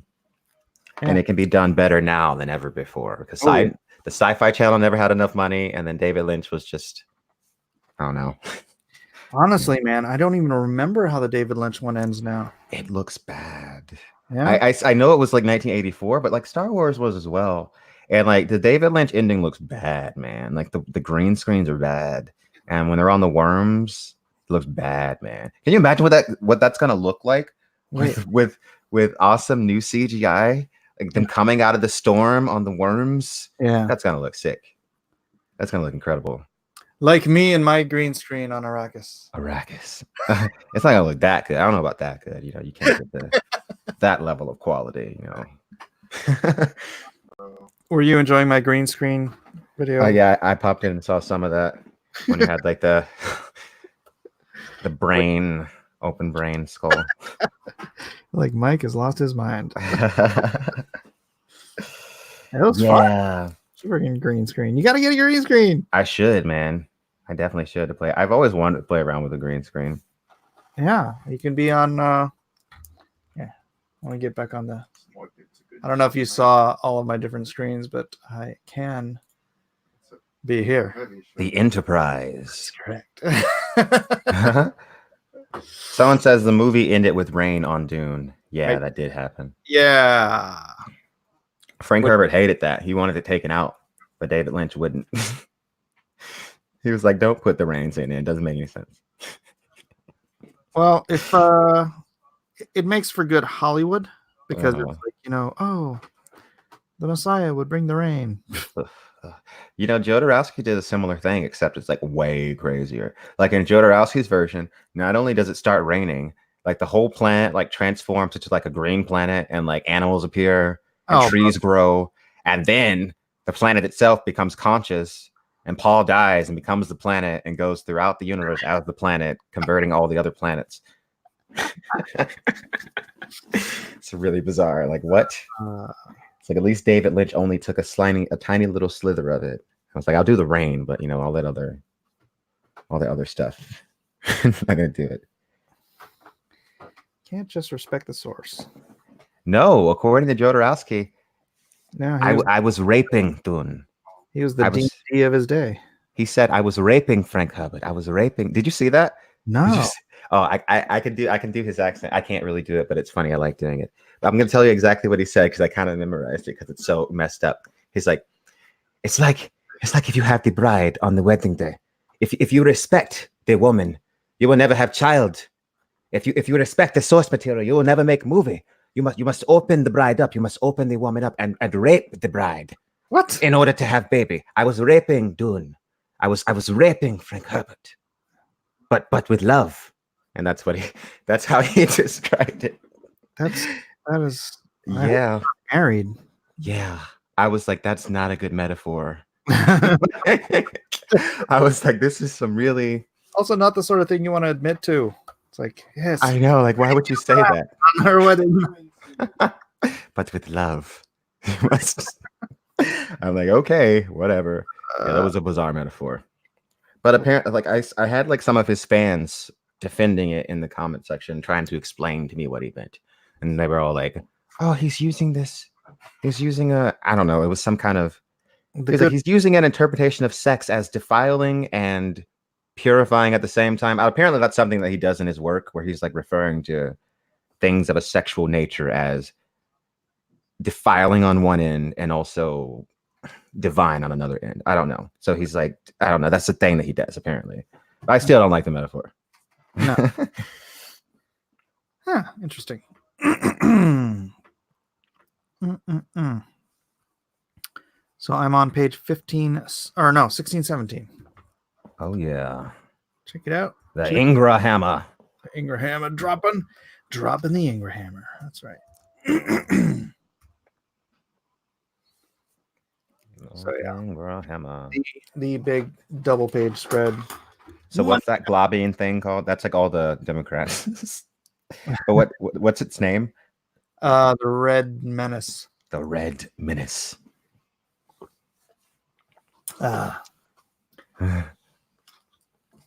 Looks cool though, right?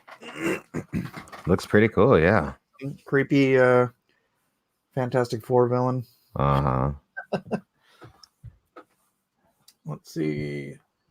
I see Mike appear automatically. I leave. Appear. But this is Mike's channel. Yeah. Like what? Where am I appearing? It's like You come to my house and tell me you don't want to be in my house. Okay, bye. what? Maybe he's talking about a different Mike. It's so weird. I notice people just say crazy things in the chat sometimes just to be I crazy. know. It's just insane. I stretched out on Arrakis. Ha ha ha. I want to go to a desert one day this year and just be in the desert, like with like a couple of friends, like and just like hang out. Because I've never been to a desert and just been in the middle of a desert somewhere. I was in a desert last year. Hold on a second. Let me grab the picture. It's my Facebook profile picture. I actually did a little bit of Photoshop to open Oh really? this image in a new window. Open image in a new tab. Here. Oops. Oh no. It vanished. Whoa. Where's the Photoshop? I don't see it. Didn't notice the photoshopping part. No. To have more. The desert.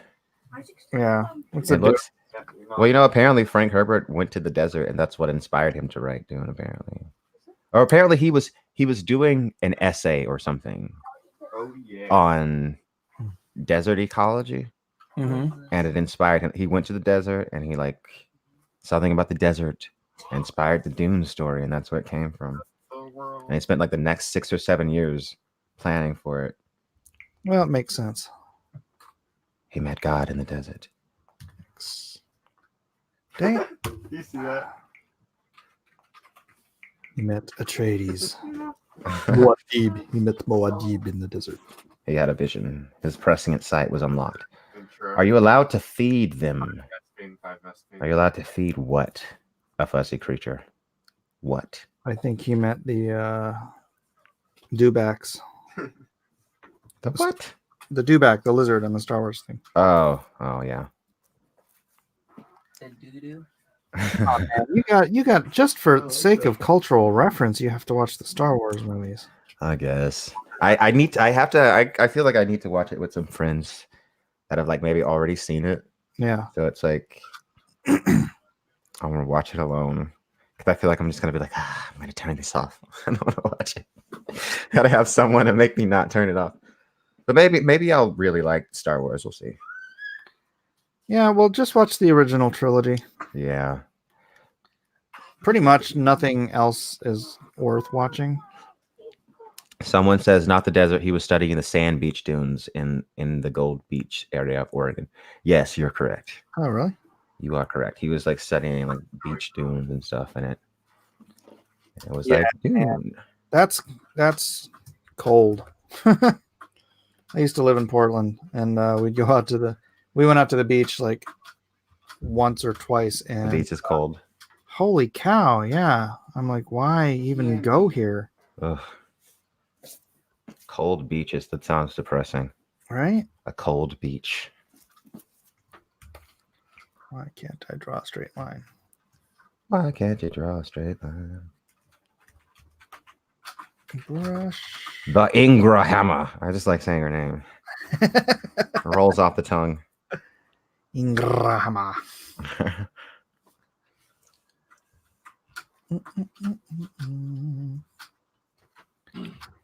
Yes, watch Star Wars with a friend. Do not attempt to watch Star Wars alone. Leave it to the professionals. Did you want to join us on Order of the Green Hand tomorrow? What time are you guys gonna stream? I haven't really figured that out, but I do need to do the next Clash of Kings cover. Oh, cool. So Yeah, I mean, I might be able to come on depending on what time you guys are going on. If it's at like the normal time, this is like around. Oh, it's like 3 a.m. now, so this isn't really a normal time. But if it's around like I'll probably be able to come on. All right, Most cool. likely. Yeah, just want. I don't know when we're gonna do it either, but I do need to get around to doing that. Yeah. It's like, these are supposed to come out every month. I'm like, I know. I got other things to do, and you don't pay me that much. Right. I got other stuff going on. Yeah, it's funny. I forget to even invoice those guys because it really doesn't pay that much. It's kind of done out of love. Uh-huh. And so it's like there was one time I think I had 5 invoices, which is like 5 months of invoices. I hadn't even bothered, so I just invoiced them all at the same time. They're like, "Dude, you can't do that." Oh wow. Yeah, but whatever. All at the same time. Getting my money. At least it'll be a nice check, right? Hey. Ingraham, pow. Do. The Ingrahammer is coming to hammer you. That's correct. She's coming to hammer you with her hammer of death. Well, I mean, I suppose.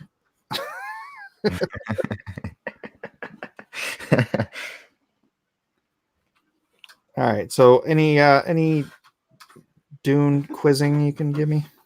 Any Dune quizzing? It's a metaphor. Let's see. So, what do you think about that scene between Aaliyah and the Emperor? Isn't that a great scene? That is, and yeah, the it's more expanded compared to the one in the movie. Yeah, the bizarre version in the movie. Yeah. Yeah. That's a good scene because it's like I love the Reverend Mother's reaction to Aaliyah, how she's all like, "She's in my mind, kill her." Kill her. And Aaliyah's like, "This old woman's a fool, don't listen to her," basically.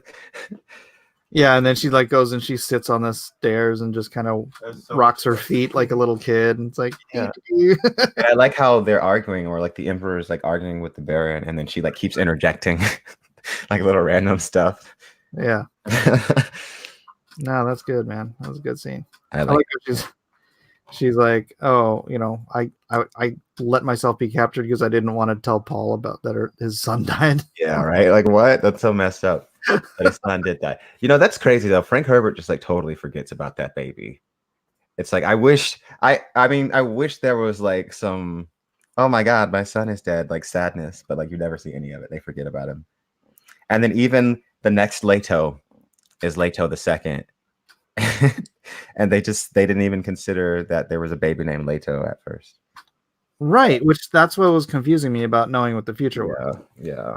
The stuff that you were talking about. I'm like, wait, how's his baby dead when they just didn't name him Leto the third? They named him Leto the second again. So it was just like, okay. It's like you were the replacement son for the one that died. All right. On the south side, you handle the north. Oh, that's funny. I was just watching you ever watch Silicon Valley? Yes, I've seen all of that show. Okay, so the one where what's his face goes to find his birth parents. Who? Which one? It's been a minute. Which character does that? The one that would make a great Data. The one that would make a great Data. So the Satanist one? Wait, which one? No, the guy with no eyebrows, the tall, the secondhand man guy. Oh, the Jared guy. Yeah. Wouldn't he make a great Data? Yeah, because he's just like I can even see him do like the little head turn that Data does, where he just like, yeah. So he goes to meet his birth parents, and it turns out it's a newer season. This season.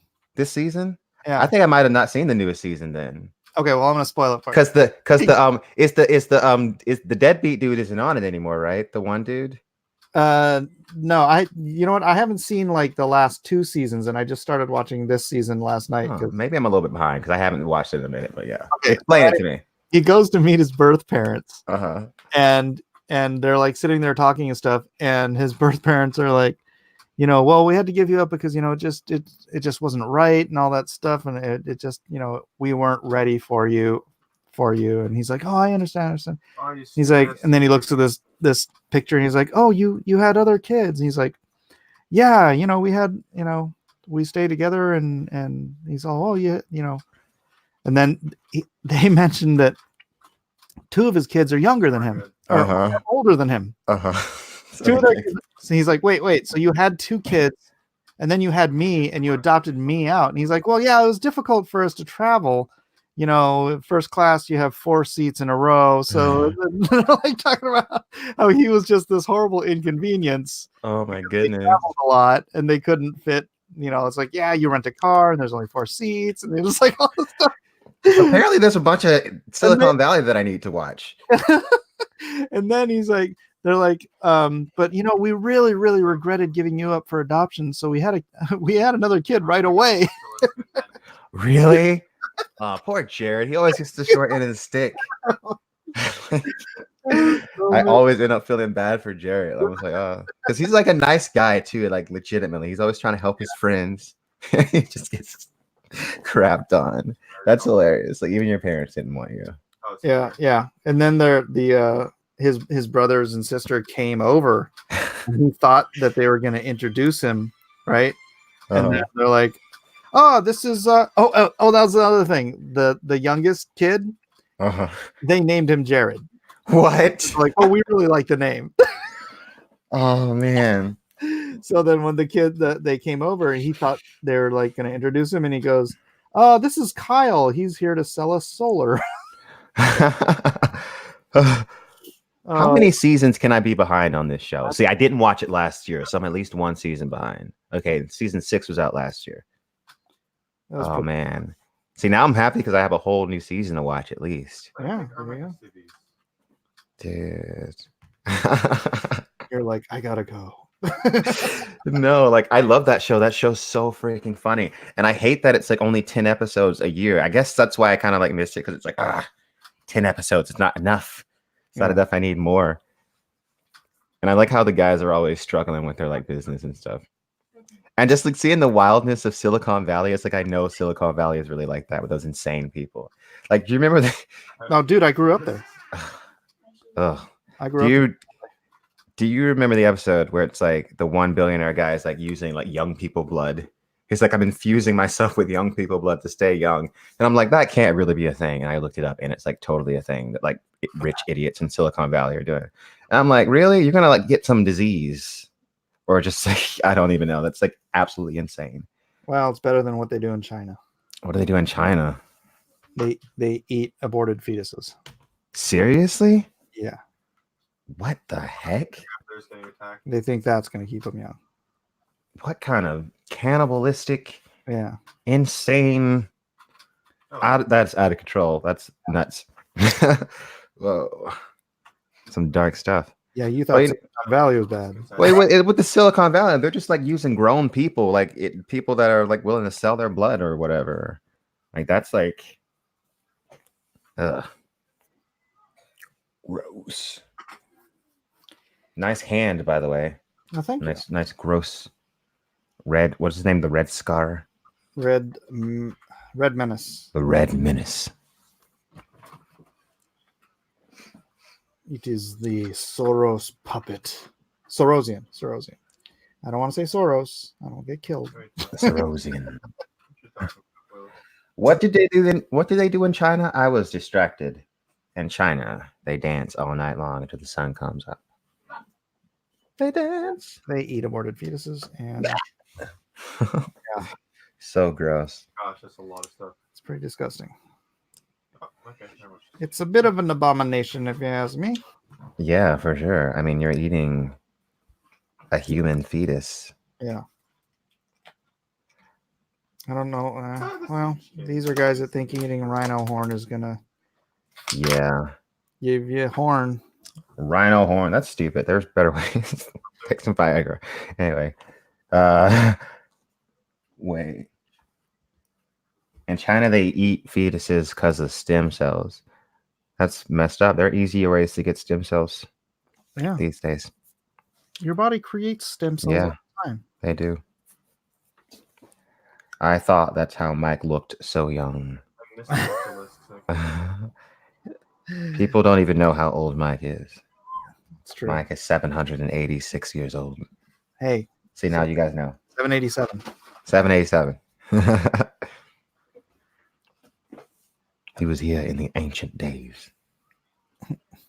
Oh no, my cat. The Cat's trying to get through again. What do you Oh, want? you have a cat? Yeah. We've got two, but this is the one I like. I want a cat, but I'm kind of afraid now that I got my pit bull. What's his name? Mad Max. Mad Max.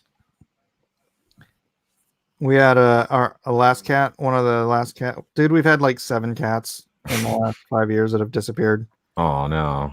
And one of them was Furiosa. So this is Furioso. Mad Max. And this is Mad Max. Wow. Yeah. And here I'm- he is. Hello. See, come here. Hey, Mad Max. Everybody wants to see Max. Say hey to the people. He's so Oh my goodness. Oh, you up. He's a shoulder cat too. He's a cuddly baby. It's a big old cat. Ooh. Makes me miss my cat. Yeah. You know, tough thing about cats is sometimes you just get a crazy one. Yeah, and it's just like there's now you just got to deal with it. I remember my friends, they had this cat that was like absolutely freaking insane. Like I don't even know what happened to this cat, man. This cat was crazy.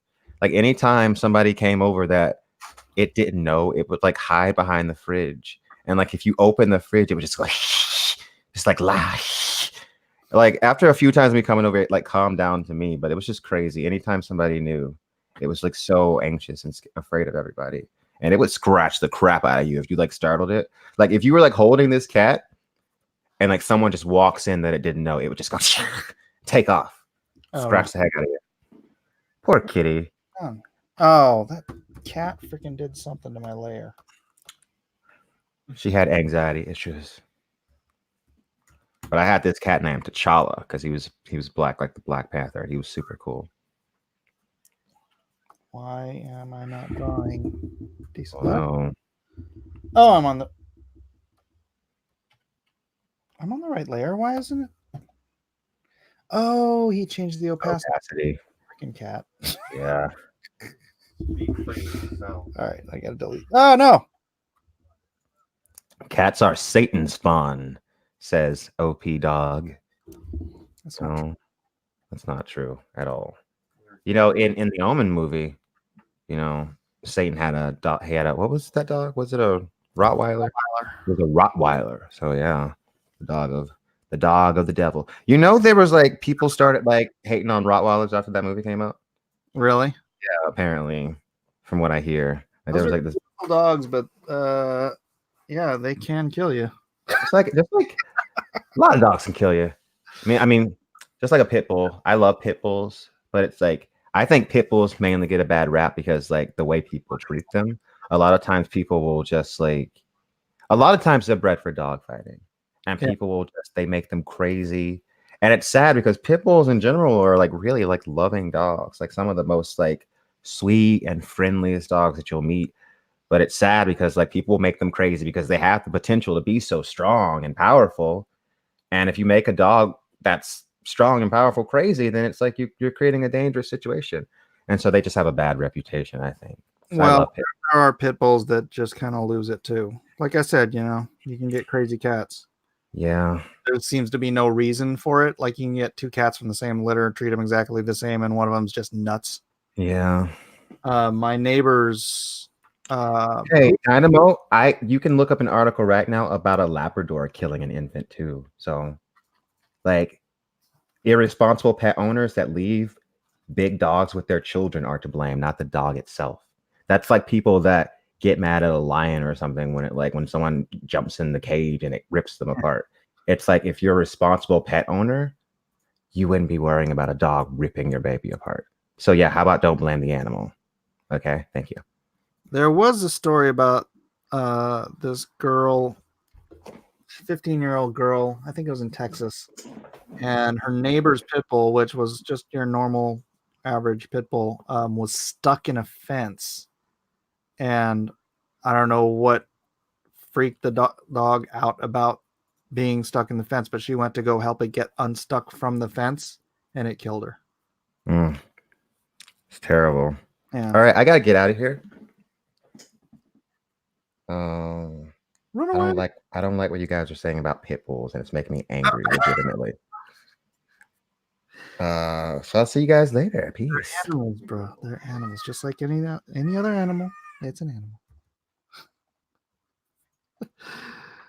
Quinn doesn't like questioning the pit bulls. That's all right.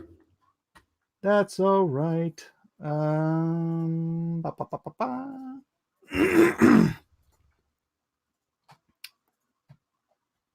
All right. I need something to listen to or talk about. Otherwise, actually, I'm not going to be able to finish this whole thing tonight. Let me see where I am. Oh, might need to use that Nova.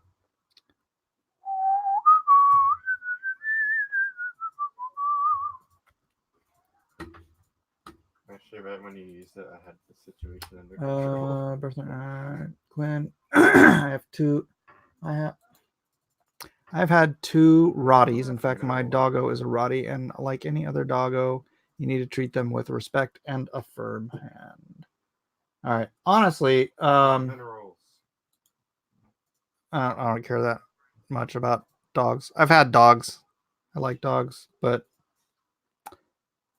let's see. Did you know I once refunded a comic book because a creator acted like a turd? I am dangerous. Stephen Miller got banned for what? Never mind. Crypto Comics doesn't tip when the service is bad. Television. Oh shoot! I haven't even checked. I'm sorry if anybody has super chatted. I wasn't even looking at the chat, so I apologize if that's the case. Looks like I don't have to worry about it anyways. It could be fine. All right. What?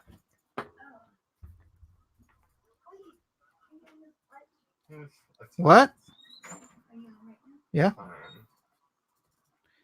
Did you want to come on with me?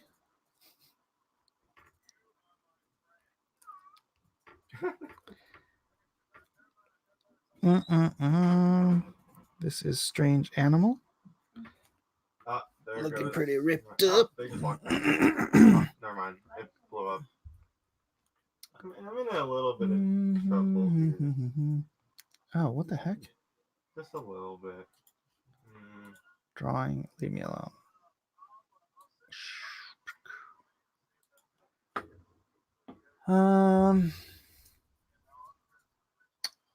Peter Mike, sorry, but pit bulls aren't aberration. No, they're not. They're just another breed. About that. They're just another breed, but every dog is still a dog. It is an animal. So you have to treat it as such. You might want to look at my baby. I know there's stories of, I mean, just like cats, right? Large cats. I heard a story about a lady who she had I believe it was a tiger. She had a tiger as a pet, right? And the tiger killed her infant. But it didn't mean to kill her infant. It was just that. So tigers, when they take care of their own young, they grab them. I think so. With what they grab things with is their teeth. So this tiger grabbed this infant by the head, like to carry it somewhere else, like to safety. But, you know, tiger teeth, baby head. Not good. Not a good combination. So yeah, the tiger killed the baby. It wasn't even trying to. And just like that tiger that quote unquote mauled what's his face in Vegas, the I think I might have that upgrade. Siegfried. He mauled Siegfried, right? Because Siegfried had a stroke or something on the stage, and the tiger did what was instinctual to the tiger to take care of a creature that he loved. He was trying to get him to safety, and so he just went up and he grabbed him by the shoulder with his teeth, and you got a 600-pound cat biting you. You're gonna think it's being mauled, but it's an animal. It's an animal, and it's got its own set of instincts, and you just got to be very aware of that. Very aware. Did he have a stroke when he got bit? No, he collapsed on the stage first, and then the tiger came up to him and tried to get him to safety. So. No, it's weird because cats can be very loving creatures. You ever see the one of the lion that was rescued by those guys, and then they raised it and then set it free, and then years later went back to where they set it free, and it was like the leader of a lion pride. But when the lion saw the guys who had raised him, he just ran up to him and started nuzzling up on him and all that stuff. And even the other wild lions in the pride respected the humans as part of the family, because the leader of the pride, the alpha male, was loved them. I don't know what kind of lion you have. Lions are social, tigers are not. My tug impression is off the chain.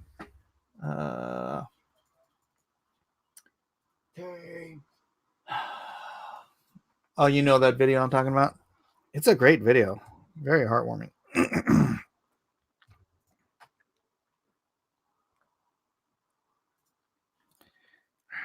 All right, I'm going to do this.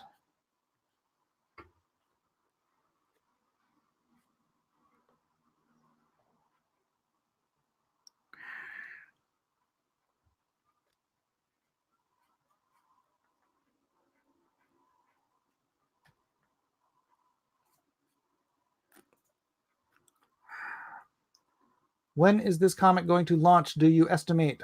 Sell it some more. Let's see. If I had to estimate, I think I will be finished with it. Page 15. I think I'll be finished with it sometime next week. And then off to the colorist it will go. And then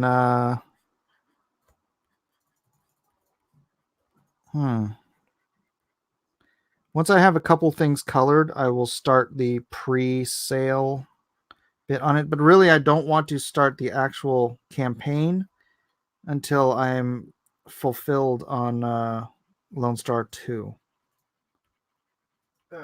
Because I don't want to be campaigning and fulfilling at the same time. Although, if I have to, I have to. We'll see. I'm trying not to make it take too bloody long here.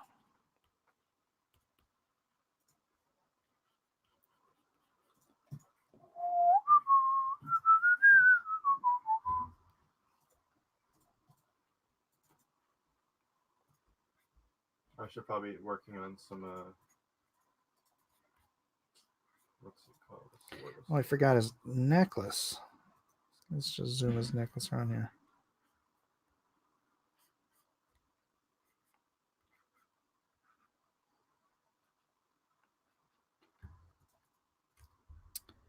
Can't believe you guys scared Quinn away.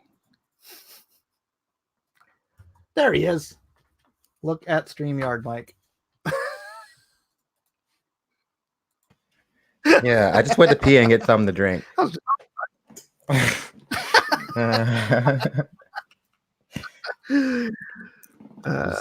Yeah, I was being dramatic. But I did see what y'all mofos in the comments were saying. Y'all can F off with that nonsense. Pit bulls for life. I love pit bulls, man. I love pit bulls. I love those dogs. I've been around pit bulls my whole life. I've always had pit bulls. I have a pit bull now. Well, he's actually an American bully. Well, he's an American Staffordshire bully mix, and he's so sweet and innocent. He would never hurt a fly. So I'm sure he'd be great with a kitten. Yeah, but he's just so wild now. He's still like he's almost 2, and he's still got that puppy in him still. Really? Just because he's just a wild little boy, just a wild little baby. But Get a kitten, Quinn. I do want a kitten, and I also was thinking about getting a German Shepherd. I want another dog. I don't know. I just can't stand cleaning up poop. Yeah, That's but my whole thing about dogs. mhm. Well, Cats are low maintenance. they bury it. Yeah. Yeah. You only really gotta clean up your dog's poop when you're out in public, except when you're getting a puppy. Then you gotta clean some stuff up. But I've got a fence in my backyard, and then I've also got like the woods back there, and I don't have any like neighbors that are like near, so he gets his exercise. What kind of wild animals you got? Just some deer. I see some raccoons sometimes. Oh, Possums. so nothing that would kill a cat. No. That's nice. We have I've never seen any like foxes or coyotes or anything. So a fox won't kill a cat, but it'll fight a cat. mhm. Coyotes will eat cats. Mm.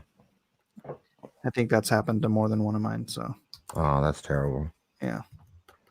Oh. Hey, the circle of life. Basically. And it moves us all. But you know what? The thing about cats are way better at taking care of themselves than dogs. Like a cat can survive outside, whereas a dog will starve. Like a cat will hunt, a cat will find shelter.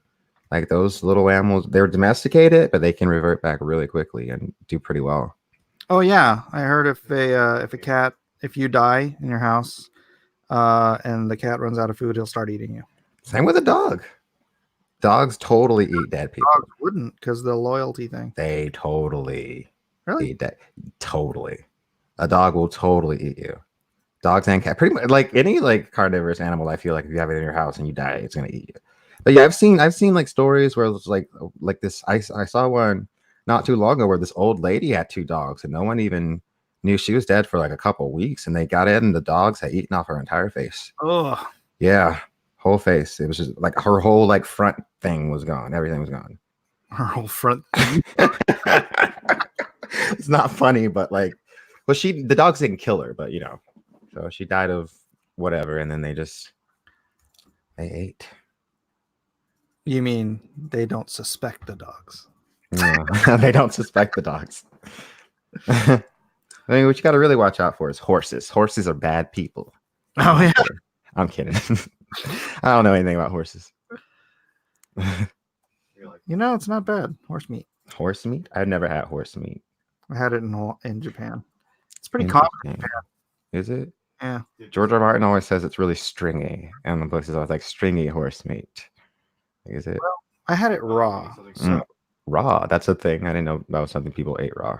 Yeah, in Japan. Yeah, I got you. Japan, we eat everything raw. Wait, cook that. I dig like what's it called? Sashimi. Yeah. And sushi. That's good. Well, just think of it as horse sashimi. That doesn't sound good. I don't know. I like fish. Fish. You can eat fish raw. I like the taste of fish. Has like a nice flavor when it's raw, especially when it's like in sushi. But like horse. Depends on the fish, but Depends on the fish. Yeah. Buttery. What was that? I said I like it when it's buttery, like a good salmon belly. Oh yeah.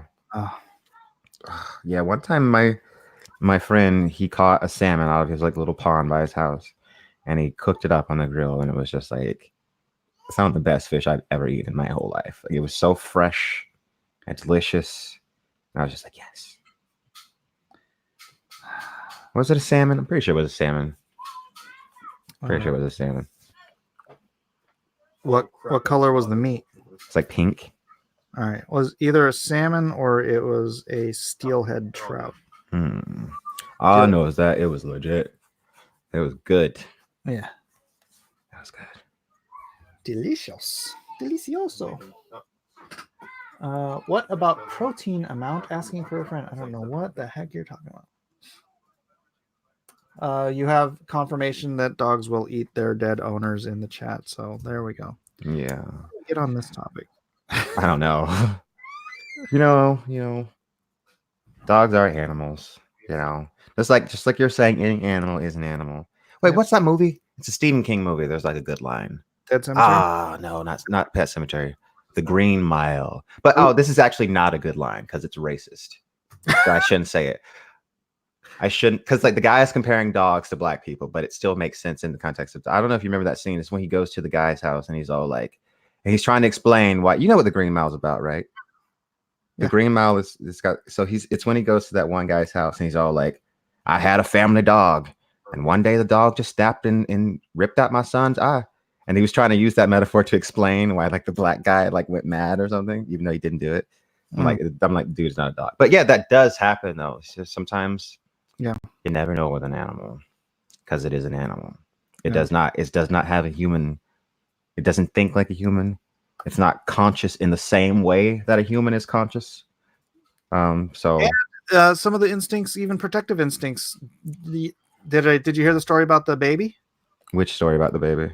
I was like right after you. I don't know, I guess you're in the bathroom. There's a story about this lady who, she had a tiger, and the tiger was just trying to carry the baby like a tiger will carry a cub. And they killed it. Yeah, because tiger teeth and baby skulls. Yeah, don't mix. Yeah. There's a movie that came out years ago called Roar. Did you ever see that? And they filmed it with real tigers. No. And there's a scene on YouTube where this girl is just, it looks so scary and intense. Because I'm just like, this is, because the reason I found out about it, because I saw this article like, oh, these are like the dangerous movies ever made. And this was one of them, like near the top. And looking at this scene, I'm just like, you couldn't have paid me enough to be one of these actors, because they've just got tigers running around, and it's just like there's not tigers, lions. I don't know what I'm saying, tigers, lions, but all these lions just running through this house, and there's a scene where it's on top of this girl, and she's crying, and it's like holding her down. And I looked it up, and apparently when that scene was happening, she was crying and being like, please, like, get it off me, like, make it stop. And the director just was like, no, keep filming. This is good for the movie. And he just kept going and kept filming it, even though like the lion was like, that was so scary. But yeah, looking at that stuff, I'm just like, nope. Yeah. Although I would totally want to have a tiger. I mean, if I was 100% sure that they wasn't gonna like snap and murder me, if I had a psychic connection with it, then I would have a tiger. Man, why you gotta hate on the tigers, man? I mean, see, that's the thing, man. Like, a dog is at least domesticated. Like a tiger, if you turn your back, like those instincts are going to kick in. It's going to be like, is that prey or is that my friend? It might not know the difference. And if it does know the difference one time, that could be it for you. So that's what I'm saying. You got to go. It only takes one time for the tiger to go. I don't want to get eaten by tigers, though. That seems like one of the worst ways to go. That is not how I want to go. Yeah. Lions are scary, but tigers are bigger. Indeed, tigers are monstrous. But isn't it bizarre that like the most dangerous animal in Africa is the freaking hippopotamus? Is that really? I didn't know that. Did they like? Are they just like really aggressive or something? Yeah, more people die, murdered by, killed. Not Yeah. murdered. You know what I think it is? They probably think, oh, a cute hippopotamus. Let me go pet it, and then it kills them. Yeah. How adorable this. I'm actually a like 2-ton monster, so yeah. You thought I was nice just because I had big flappy floops. They are kind of like, they've got like little like floopy little mouths that just make them seem like kind of innocent and cute, but like Horrible. yeah. But they're monstrous. You would never realize their secret nature. They're hypocritical. Indeed. I am a father, you know. I have to make The dad jokes. No, it just goes with the territory. Correct. Well, glad you liked Lone Star. Yeah, it was pretty good. It was a fun read. Yeah, indeed. Better chances of drowning in quicksand than getting eaten by tigers unless you live in India. That's what I'm saying. Like if I had a pet tiger, though, I feel like my chances of getting eaten Are increase significantly. And I'm not just going to go hang out with tigers ever. You'll never see me doing that. 1,000-fold. Right. You know, OP Dog just said, but quicksand though, OP Dog. Drowning in quicksand is one of my greatest fears. What? As far as like not as in like I think it's gonna happen, but I just feel like to drown in quicksand would be one of the most terrible things ever. Because it would be like I know you just spend the entire time trying to get out and it'd be useless. And you'd always think, oh, maybe if I just get a little bit, and you just feel yourself like slowly sink under, and then you'd sink under, and then you just have to drown, and you'd be aware for like a good 2 minutes just drowning in quicksand. So it just sounds like one of the worst. That and also buried alive are just like. That's the same thing. I mean, I guess, but buried alive. No, if you're buried alive in like a casket, it's even longer. Buried alive. Yeah, it's like you're just waiting to die, and it's just like, that's horrible. It's horrible. I got to learn that Kill Bill move. You've seen the original, the Christopher Reeve Superman movie? Yeah. When Lois Lane is buried by the. Mm-hmm. I hate that scene. So freaking see that. Yeah, that because I'm very claustrophobic too. So it's just like.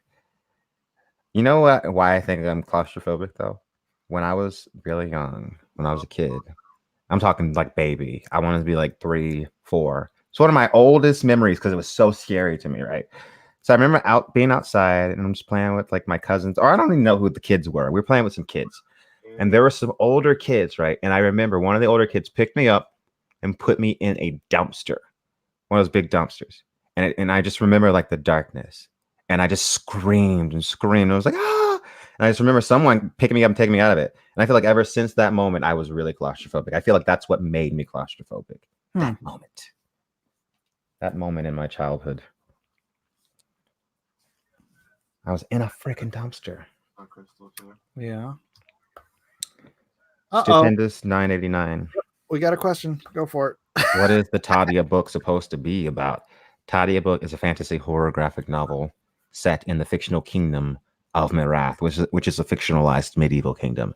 And it is about witches and their machinations, and it is about mythology and magic and blood. There's some twists and turns there. I'm playing in some of, the fantasy tropes that you're familiar with, but, giving my own twist on things. I've always wanted to tell a story about witchcraft and witches. And so that's what I'm doing, because I always felt like there was a lot of bad, witch TV shows and witch books and witch movies out.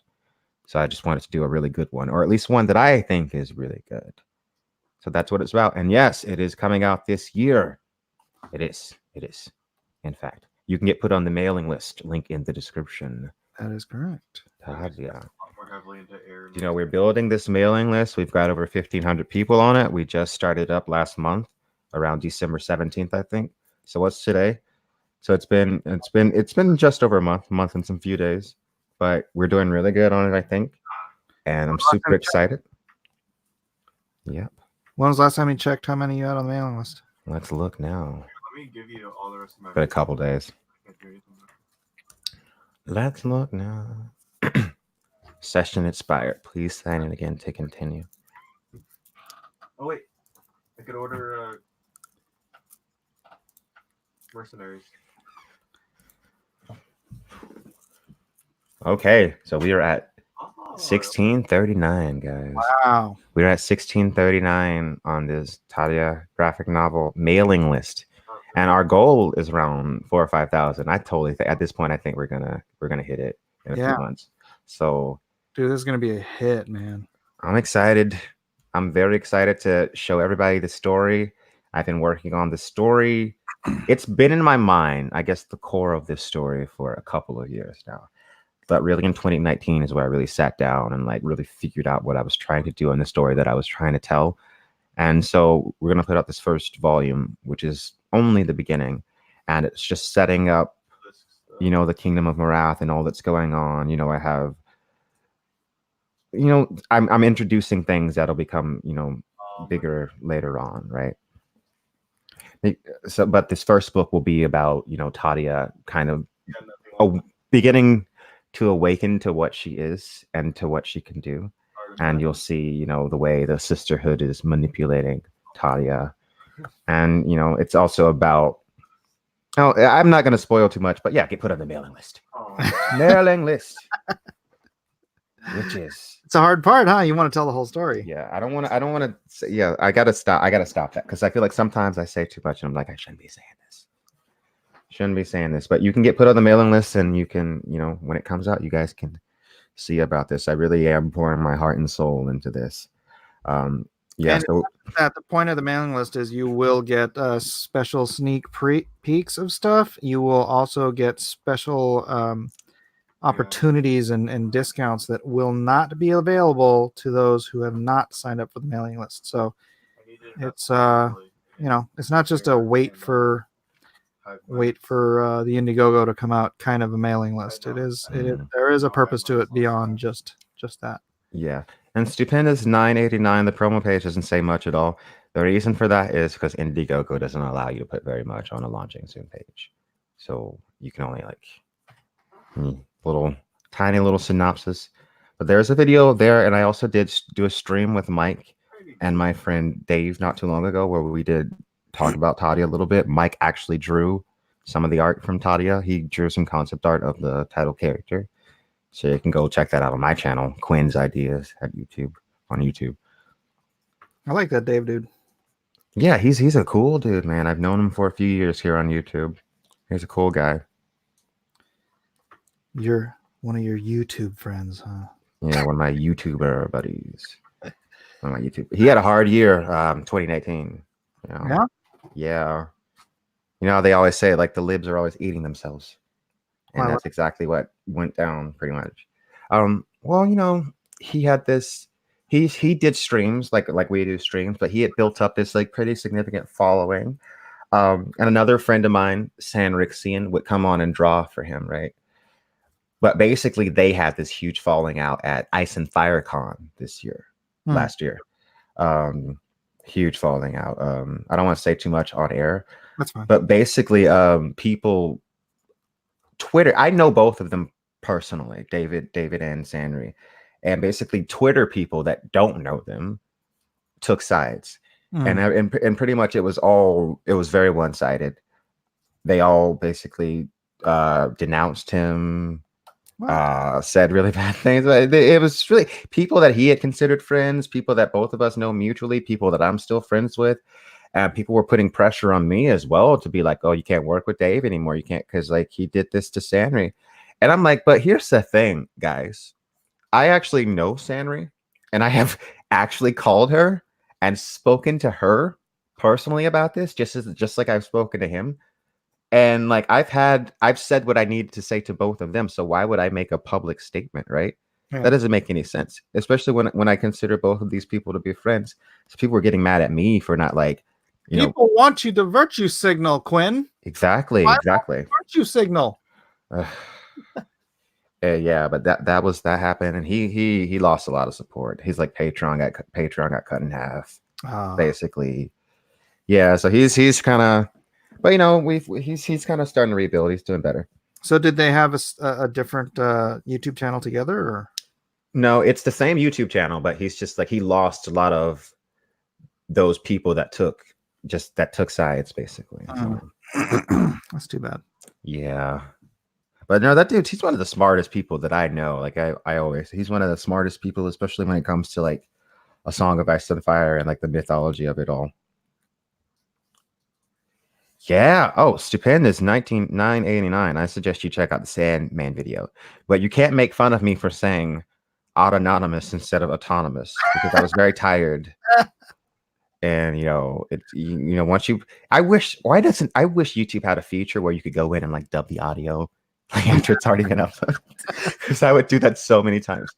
But yeah, I think that Sandman video is pretty good, and I'm gonna do more videos on Sandman. All right. Did you know how to pronounce autonomous before you did the video? I knew how to pronounce autonomous. It was just like, it's one of those things where it's like I'm up at night recording the narration, I'm trying to get it done, and it's like not really listening. And then sometimes when I'm editing, because I'm like trying to be Russian and stuff, like I'll be like quick editing, so I'm not listening and watching everything over like I should be doing. So I'll just put it out and like I got to put it out, and then I'll look at it and there'll be a mistake. And I'll just be like, I should have paid more attention. Yeah, and then that just drives you nuts forever. It drives you nuts. Yeah. No, I was wondering, 'cause I know like a lot of guys who learn a lot from actually reading. They'll make like, reading mistakes, pronunciation mistakes. Yeah, dude. With Dune, if you go back and watch my first Ultimate Guide to Dune, there's so many mistakes as to how the words are said. Like I was saying, because I had never, when I made that video, I had never like listened to the audiobooks, seen any of the movies, nothing. I just read the books. Mhm. I was saying like Kisats Haderach.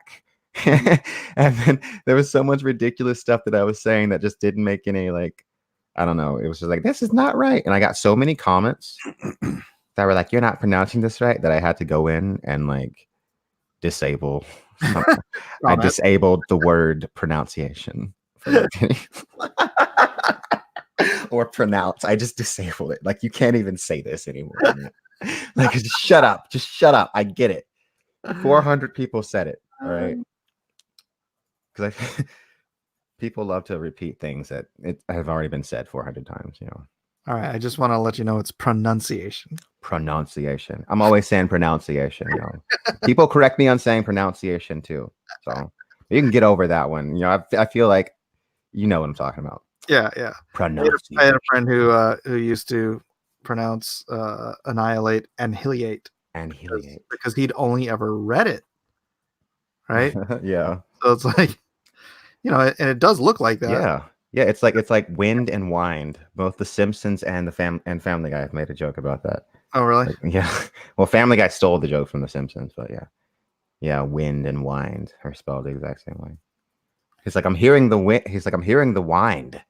And she's like, you mean wind? He's like, I've only ever read that word. It's like SpongeBob. I thought you said Weast.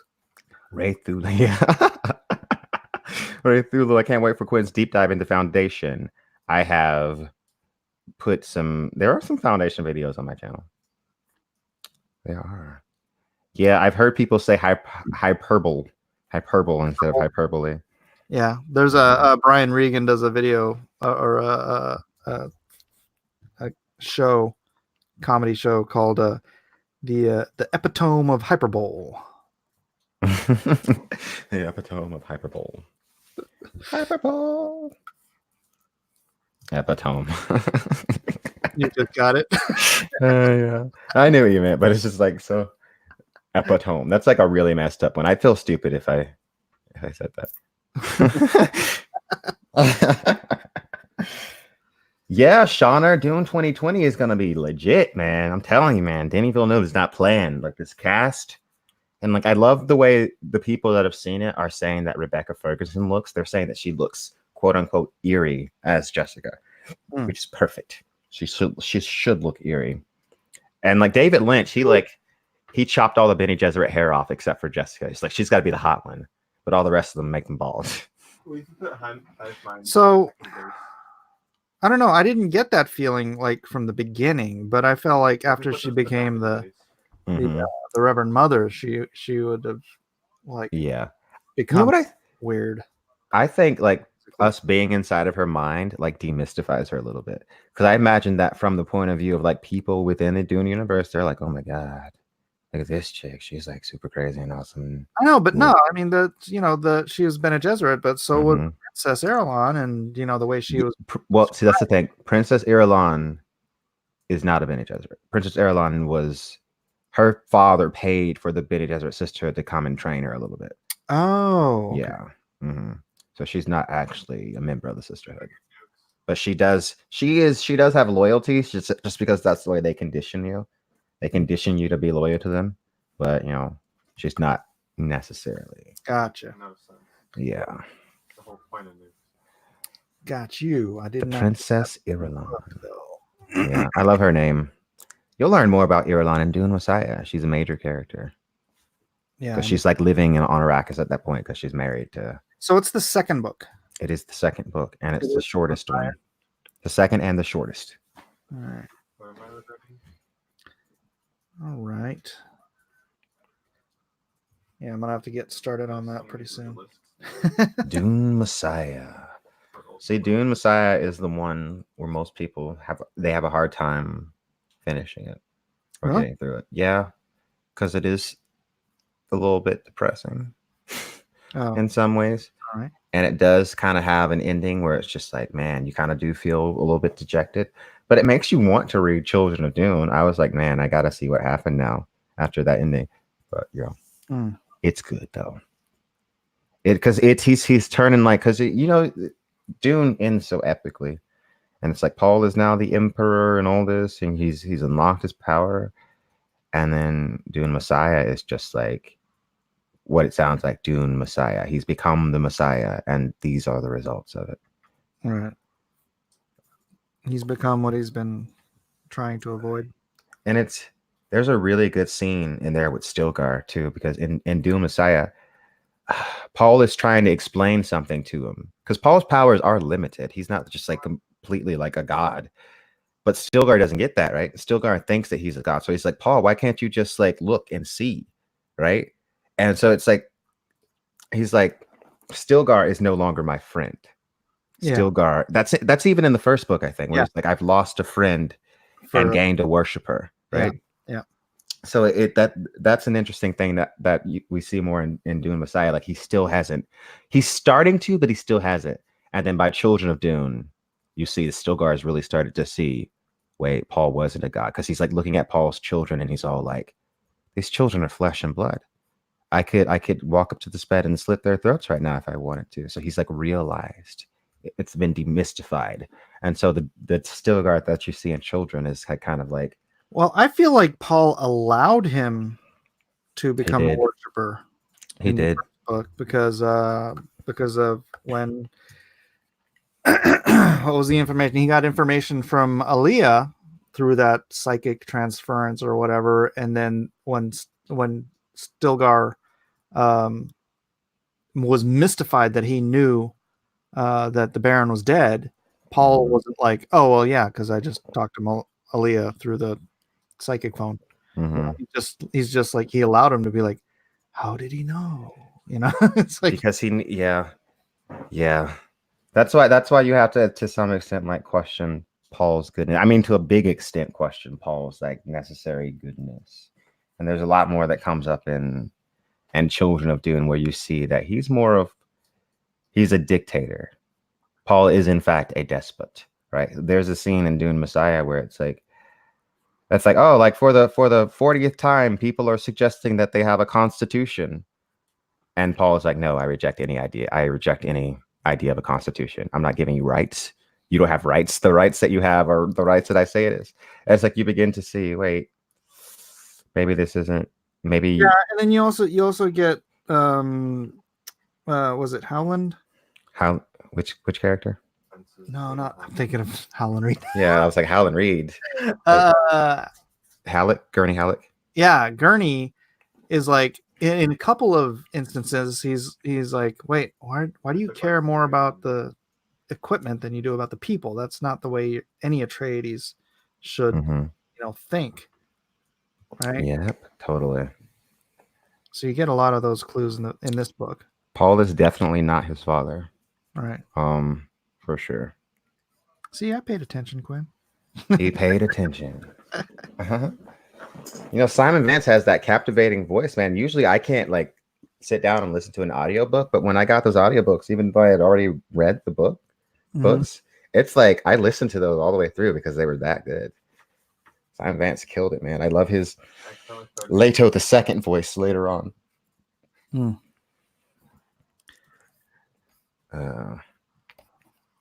he's got one of those epic voices, man. It just sounds like everything that he's saying, sounds awesome. Yeah. Mike, have you ever done any Dune art? Or Not as yet. Not as yet. Sounds maybe like one day. will be, but yeah, I mean, again, that was the weird thing is the descriptions are so light. Of everything, even like the technology and the people, even the worms. That's why like every like version of the worms that you see is totally different. Yeah.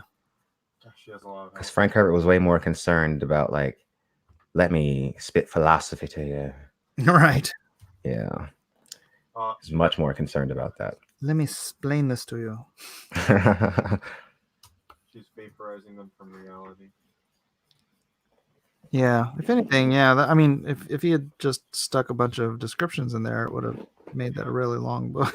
Yeah, it would have been even longer. See, that's why I'm always like, Dune is a long book. And they're like, oh, it's not that long. I'm like, it's not long, but it's like dense, right? So I can only imagine. I wonder what percentage of like George R. R. Martin's books are of like him describing stuff, right? Because he describes stuff. It's like the opposite in such detail. It's like, this is what they're wearing. This is the design pattern on it. Like, this is what they're wearing on the bottom. George has this ability to somehow weave that into the story in a way that doesn't like slow it down the way freaking No. Tolkien does, Yeah, he's not like stopping the story to describe stuff, Yeah. right? Tolkien like has to sit in his world and just like, it can get tedious. Look to the left, look to the right. Yeah. Describe everything around you. Ugh, Like, yeah, I think George is just, I mean, he's masterful when it comes to that stuff. he's a genius. I mean, like the man's been like writing. The man was terrifying his like neighborhood friends when he was like 8 with like short stories. Like that's crazy. He's selling stories as a kid. Yep. It's like me selling artwork. I put Freaking awesome. Prodigy. I could trace stuff as a kid and sell it. Oh, really? I would like hold the Marvel Universe handbook up against the window, and I didn't have a light box or anything, and I would just trace characters and then finish them up. And oh, that's pretty cool, though. Did you kind of learn to draw a little bit from tracing? Oh, Does sure. that help?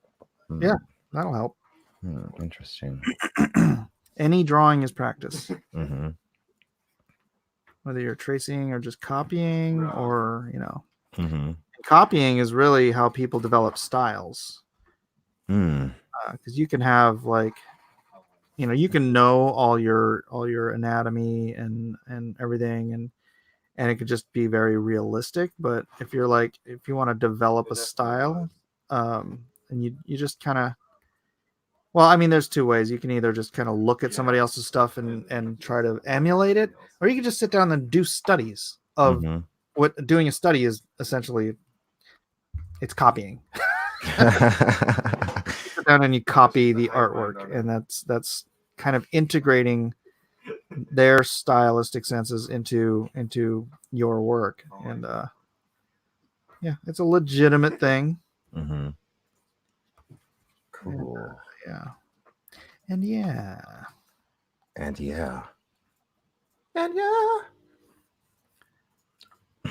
those big M's are too obvious. I don't know what that means. Mike, oh, wow. Have you seen Lovecraft Country? No. In hoc signo vinces. You're new here. Hit that subscribe button, in hoc. What's Lovecraft Country? What is that? I don't know. This David and Dan dudes are doing some kind of Lovecraft thing. Yeah? Yeah, it's about his life or something. Sure, it'll be great. Can't wait. Yeah. Best thing since Game of Thrones. Yeah. Oh, someone just tweeted me something. It's a Reddit post, and someone tweeted, "What's the best Dune channel on YouTube?" And everyone's saying Quinn's ideas. Yeah. I'm liking this. I am the Dune guy. You're the Dune guy. If this was Game of Thrones, I'd be on the Iron Throne right now. Let's see. I'm on the Dune YouTube Iron Throne. I'm telling you, dude. It is my dominion. I'm just saying that at some point you can get your green screen with The the Iron Throne while you're working. Iron Throne. Does that make you feel epic, Mike? Does it make you feel in power? I actually need to pull this up and drip it over my chair so you can't see that. Oh, so you're saying it's a series coming out by HBO. So what is it about? This Lovecraft country. Is it like a bunch of Lovecraft stories put together? Because that'd be interesting. Like they did that with Castle Rock. They like created like a story inside of Stephen King's fictionalized universe. And I think it had, correct me if I'm wrong, but I think Castle Rock had some of the Joe Hill stuff in there too. But it was like mainly Stephen King. So he's saying, too bad J.J. Abrams is attached to it. You know, J.J.'s not so bad, you know. He's a competent, you know, guy for the most part. It is interesting you get a guy like J.J. Abrams who has, you know, a very good skill set, but he's not an all-around, like he can't finish a story, right? Mm-hmm. I just wish more of these people who could realize their limitations and work with people who would better them so that they could do a better complete thing. Like, you know, I always complain about Quentin Tarantino because I think his ability to tell a story sucks, but his ability to write a scene is fantastic. Oh, yeah. You That's know? so true. There's so many Quentin Tarantino scenes that are just iconic, you know? Right. Like the eye scene from Kill Bill, where it's like he builds it up with the sword and it's like, and she snaps the eye. That was so unpredictable. I was like, oh my God. I remember like literally like yelping when that happened the first time I saw it. Yup. So cool. And the diner scene in Oh yeah. Mm-hmm. Absolutely epic scenes, but the stories on the whole just fall apart. You know? Yeah. Because like when you really think about it, not a Quentin Tarantino movie really makes sense. Nope. They don't. Reservoir Dogs does, but he stole the plot. Mm. So if he's gonna do that, it's great. But Oh, isn't the new Color Out of Space doesn't have like Nicolas Cage or something in it? Did I see that? what is it? The Lovecraft Color Out of Space new thing they're doing. Color Out of Space. I could have sworn I saw Nicolas Cage or something attached to this. No, I'm crazy. It's got Elijah Wood in it. Okay. Wait, it is Nicolas Cage. Elijah Wood is one of the producers. That's so weird, but whatever. So it's got Nicolas Cage. I mean, Nick Cage is hit or miss. Doesn't seem like it's bad. The question is, he's just been picking really bad projects. Yeah. You know, The Color of Out of Space is an interesting one because it is a short story, and I'll see. We'll see what they do with it. See if they what take they take on it, because they could just turn it into something stupid. They really need to focus on and drive home that, you know, cosmic horror element, right? yeah. So this is something otherworldly, something that is, because I'm looking at these colors. It looks like a fantasy story almost. Is this horror? Is it supposed to be horror, or what are they doing? I don't know. Yeah, it's saying it's a horror film. Okay, we'll give it a try. I don't want to hate on it before it comes out. Why? That's very popular. Yeah. Mm-hmm. Everything going all right up there? All right. Very. We don't get a front shot of old Tucker here. Tucker, deadhead. Deadhead.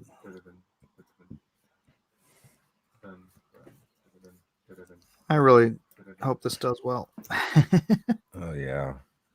The Magnificent Seven. You know, with the election coming up, Yeah, it might do pretty good. that's what I'm thinking. Yeah. I got a guy who wants to buy 100 copies of it. Really? Yep. I can't believe that it's already 2020. Nuts. I feel like Trump just got elected. Yeah, dude, it goes so fast. Yeah, it's crazy. Next thing you know, I wake up and I'm gonna be 70, and I think, what did I do with my life? Now, hopefully, if I'm 70, I'm like really rich, and I'm on a private island. No, I mean maybe. I'm not gonna knock it. Epstein's got one for sale. I don't want his. It's tainted. Yeah, you know what's crazy is like apparently the locals at the because obviously he's got to supply himself and stuff from the other local islands. The locals all knew all the shady crap. Of course they did. Of course. See, look, if I had my own island, I feel like it would just be a super chill place. I'd invite friends. You can come hang out on the island whenever you want. We got some herbs. Nice natural herbs. We maybe some alcohol. It'd be a fun experience, right? There'd be no like taking advantage of young people on my island. I would or like cultish rituals or something. What was that? I would assume, yeah. Yeah.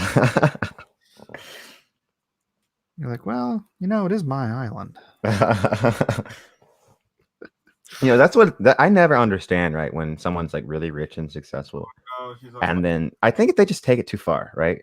You got to set limits. People forget to set limits or something. I don't know, and it gets out of hand for a lot of people really quickly. And it's just like, just chill with the money and just be chill, right? It doesn't even become about the money. It just becomes a power trip. I think. Oh, that's weird. Yeah, people get money and money is power. Yeah, it really is. It's power over certain people. That's accurate. I was gonna say that's what I was gonna say. Yeah. Unfortunately, that's a lot of people. And I think it's better. Yeah, their principles. If you give them enough money, and I won't. But hey, it's easy for a lot of people to do that. And I was gonna say, I think it's probably better to say, rather than money is power, money is powerful. Yeah, money is powerful when it comes to manipulating humans and getting people to do what you want. The Bible says the love of that's like that thing that people usually get wrong. They say that money is the root of all evil. It says the love of money is the root of all evil. Yeah, my grandma is always saying that before she's asking me for money. No, I'm kidding. I love you, Grandma. You gotta get your grandma on here sometime. Yeah, she'd talk about the Bible with you. She'd be happy to talk for hours, I'm sure. Love it.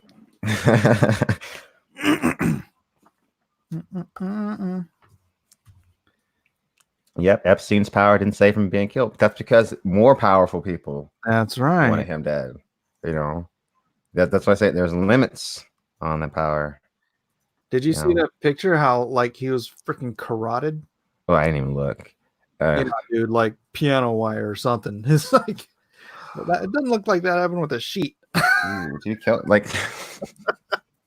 I mean, it's so obvious that this guy killed himself. It's insane. And not killed himself, didn't kill himself. Yeah, didn't kill himself.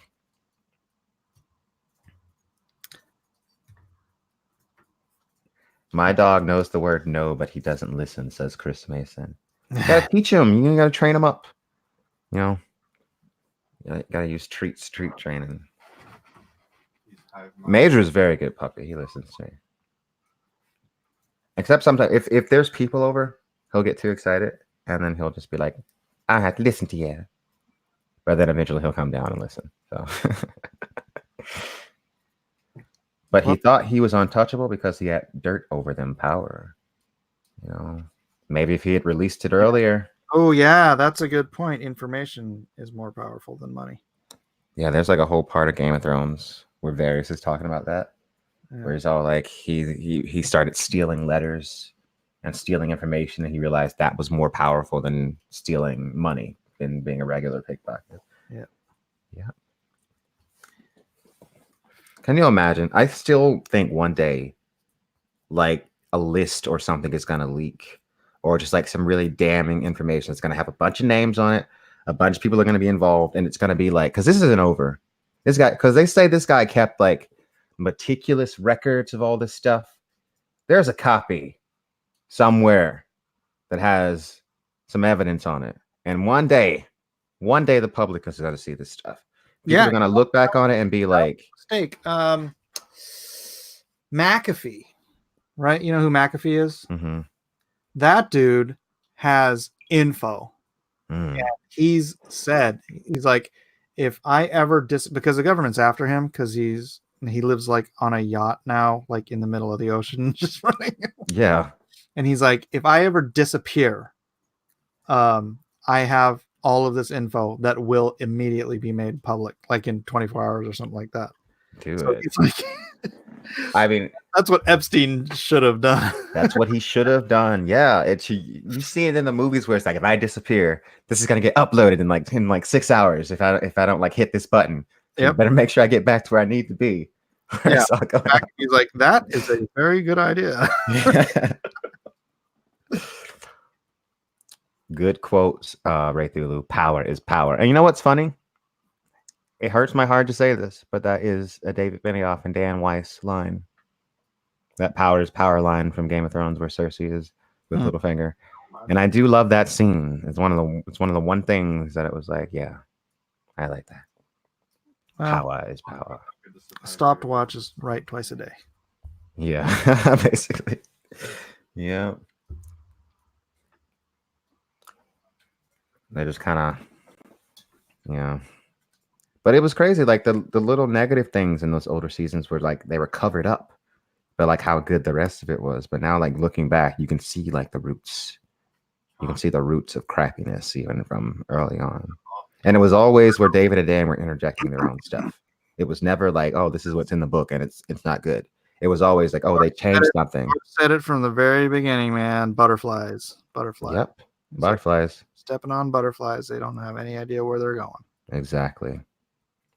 And I think people should have picked up on it a lot sooner that George was mad at them, because why would he just leave the show? Right. It just didn't seem, he just left the show one day and just like didn't. And just after that moment seemed very distant, kept his distance from all of it. And so I feel like that was the root of like us. That was the root. I mean, I think we should have seen then that they had some kind of falling out. And I think it's even more obvious now because he like doesn't even, they were going to go to Comic-Con. Initially, it was like George coming, and then D&D said they were coming. And then George pulled out when they said they were coming. And then they pulled out at the last minute and didn't come. So it was like, interesting. So they were only going to come. George never misses Comic-Con. Yeah, but he didn't, because they were going to go and he pulled out and then they pulled out. So that's the only, well, that's not true. I did see him in San Jose once. But other than San Jose, that's the only place I ever see him. It's like if I have a signing with him, or if he's inviting me to breakfast, or whatever. Breakfast with George. That'd be amazing. I'd be like, okay, so how does it end? I feel like I'd get mad. I don't want to talk about this. Yeah, I'd never ask him that. I feel too nervous. No, I'd never ask him either. No. There's no way. And I never ask him, when's the book coming out? When's the book? He'd probably just get up and walk out. Yeah. You know what? You're paying for your own breakfast. I was having a good day.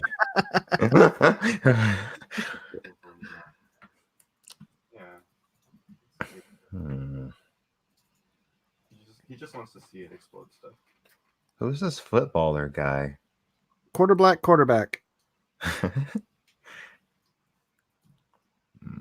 Yeah, Quarterback Garrett. He's Steven Crowder's producer. Is his power that he's like really small but really strong? I really haven't defined his power. It's just a quarterback. Well, I told him because he's my co-host on Nerds of the Roundtable, and I told him I was like I'm gonna make you a character. It is gonna be a quarter-sized but fully black dude. So Quarterback Garrett. So I'm like, you're gonna be quarter-sized. Quarterback. The fact that he doesn't even play sports or anything, but it just rhymed. So quarterback, just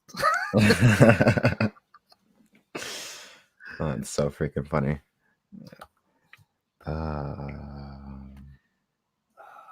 man, it is 1:00. I should probably stop working. Never stop working. I You know, must work into the second that you die. You know, it's the kids, the school, the I forgot that existed. School. I used to hate getting up in the morning. Oh, jeez, dude! I got up at noon today.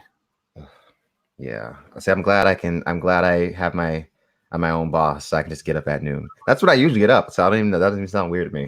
I get up at noon. My alarm goes off at noon. So like, I don't get up before noon. It's like, don't call me for unless it's a special situation. I know I need to get up for a specific reason. But I just figure like, why wake up in the morning if I don't have to? Why? I don't need to. So I'm not gonna do it. Yeah, I'm with you, man. I'm right there with you. Yeah, my wife too, dude. We have just always been night owls. Yep. The night. The music of the night. The night. Oh. Oh crap! I just realized I have stuff lines and I don't have any ear support. Well, because I'm awake enough to keep working, but I really should go to bed. You should go to bed then. I should go to bed. All right, I'm gonna wrap this up. We will finish this double page spread. Yeah, let's get a good look at it. This double page spread, 1617, the big double splashy fun thingy. Mike is the knight, says Chris Mason. I am the knight. But yeah, there it is. We'll finish tomorrow, guys. Thank you, Quinn, for hanging out and keeping me company while I'm working. Gonna go edit now. You go edit. And everybody else, please like, subscribe, share, all that fun stuff. If you're here regularly, please join the channel. Please keep that in mind. Do you have a memberships? On YouTube? Yeah. I don't know. I have to check it out because I know they were like rolling them out to specific people. Yeah, you have I to don't know. I have to go look. You have to apply? You actually have to apply, yeah. Oh, okay. I should then. Do it. Okay. I'm actually going to do that right now because I was wondering about it not too long ago. Yeah, it's a nice, if you can get enough people in there, it's a nice, steady, regular income. I don't have that much, but whatever. It's good. Yeah, because people are always saying to me, like, I hate Patreon. Do you have another way that I can support you financially? Right. And I'm always like, and yeah. everybody, please do go sign up in the description for the Tadia mailing list. Also, back Lone Star. If you haven't already, it is available until I start fulfillment, which God willing will be soon. But until next time, ladies and gentlemen. You keep using the word. I don't think it means what you think it means.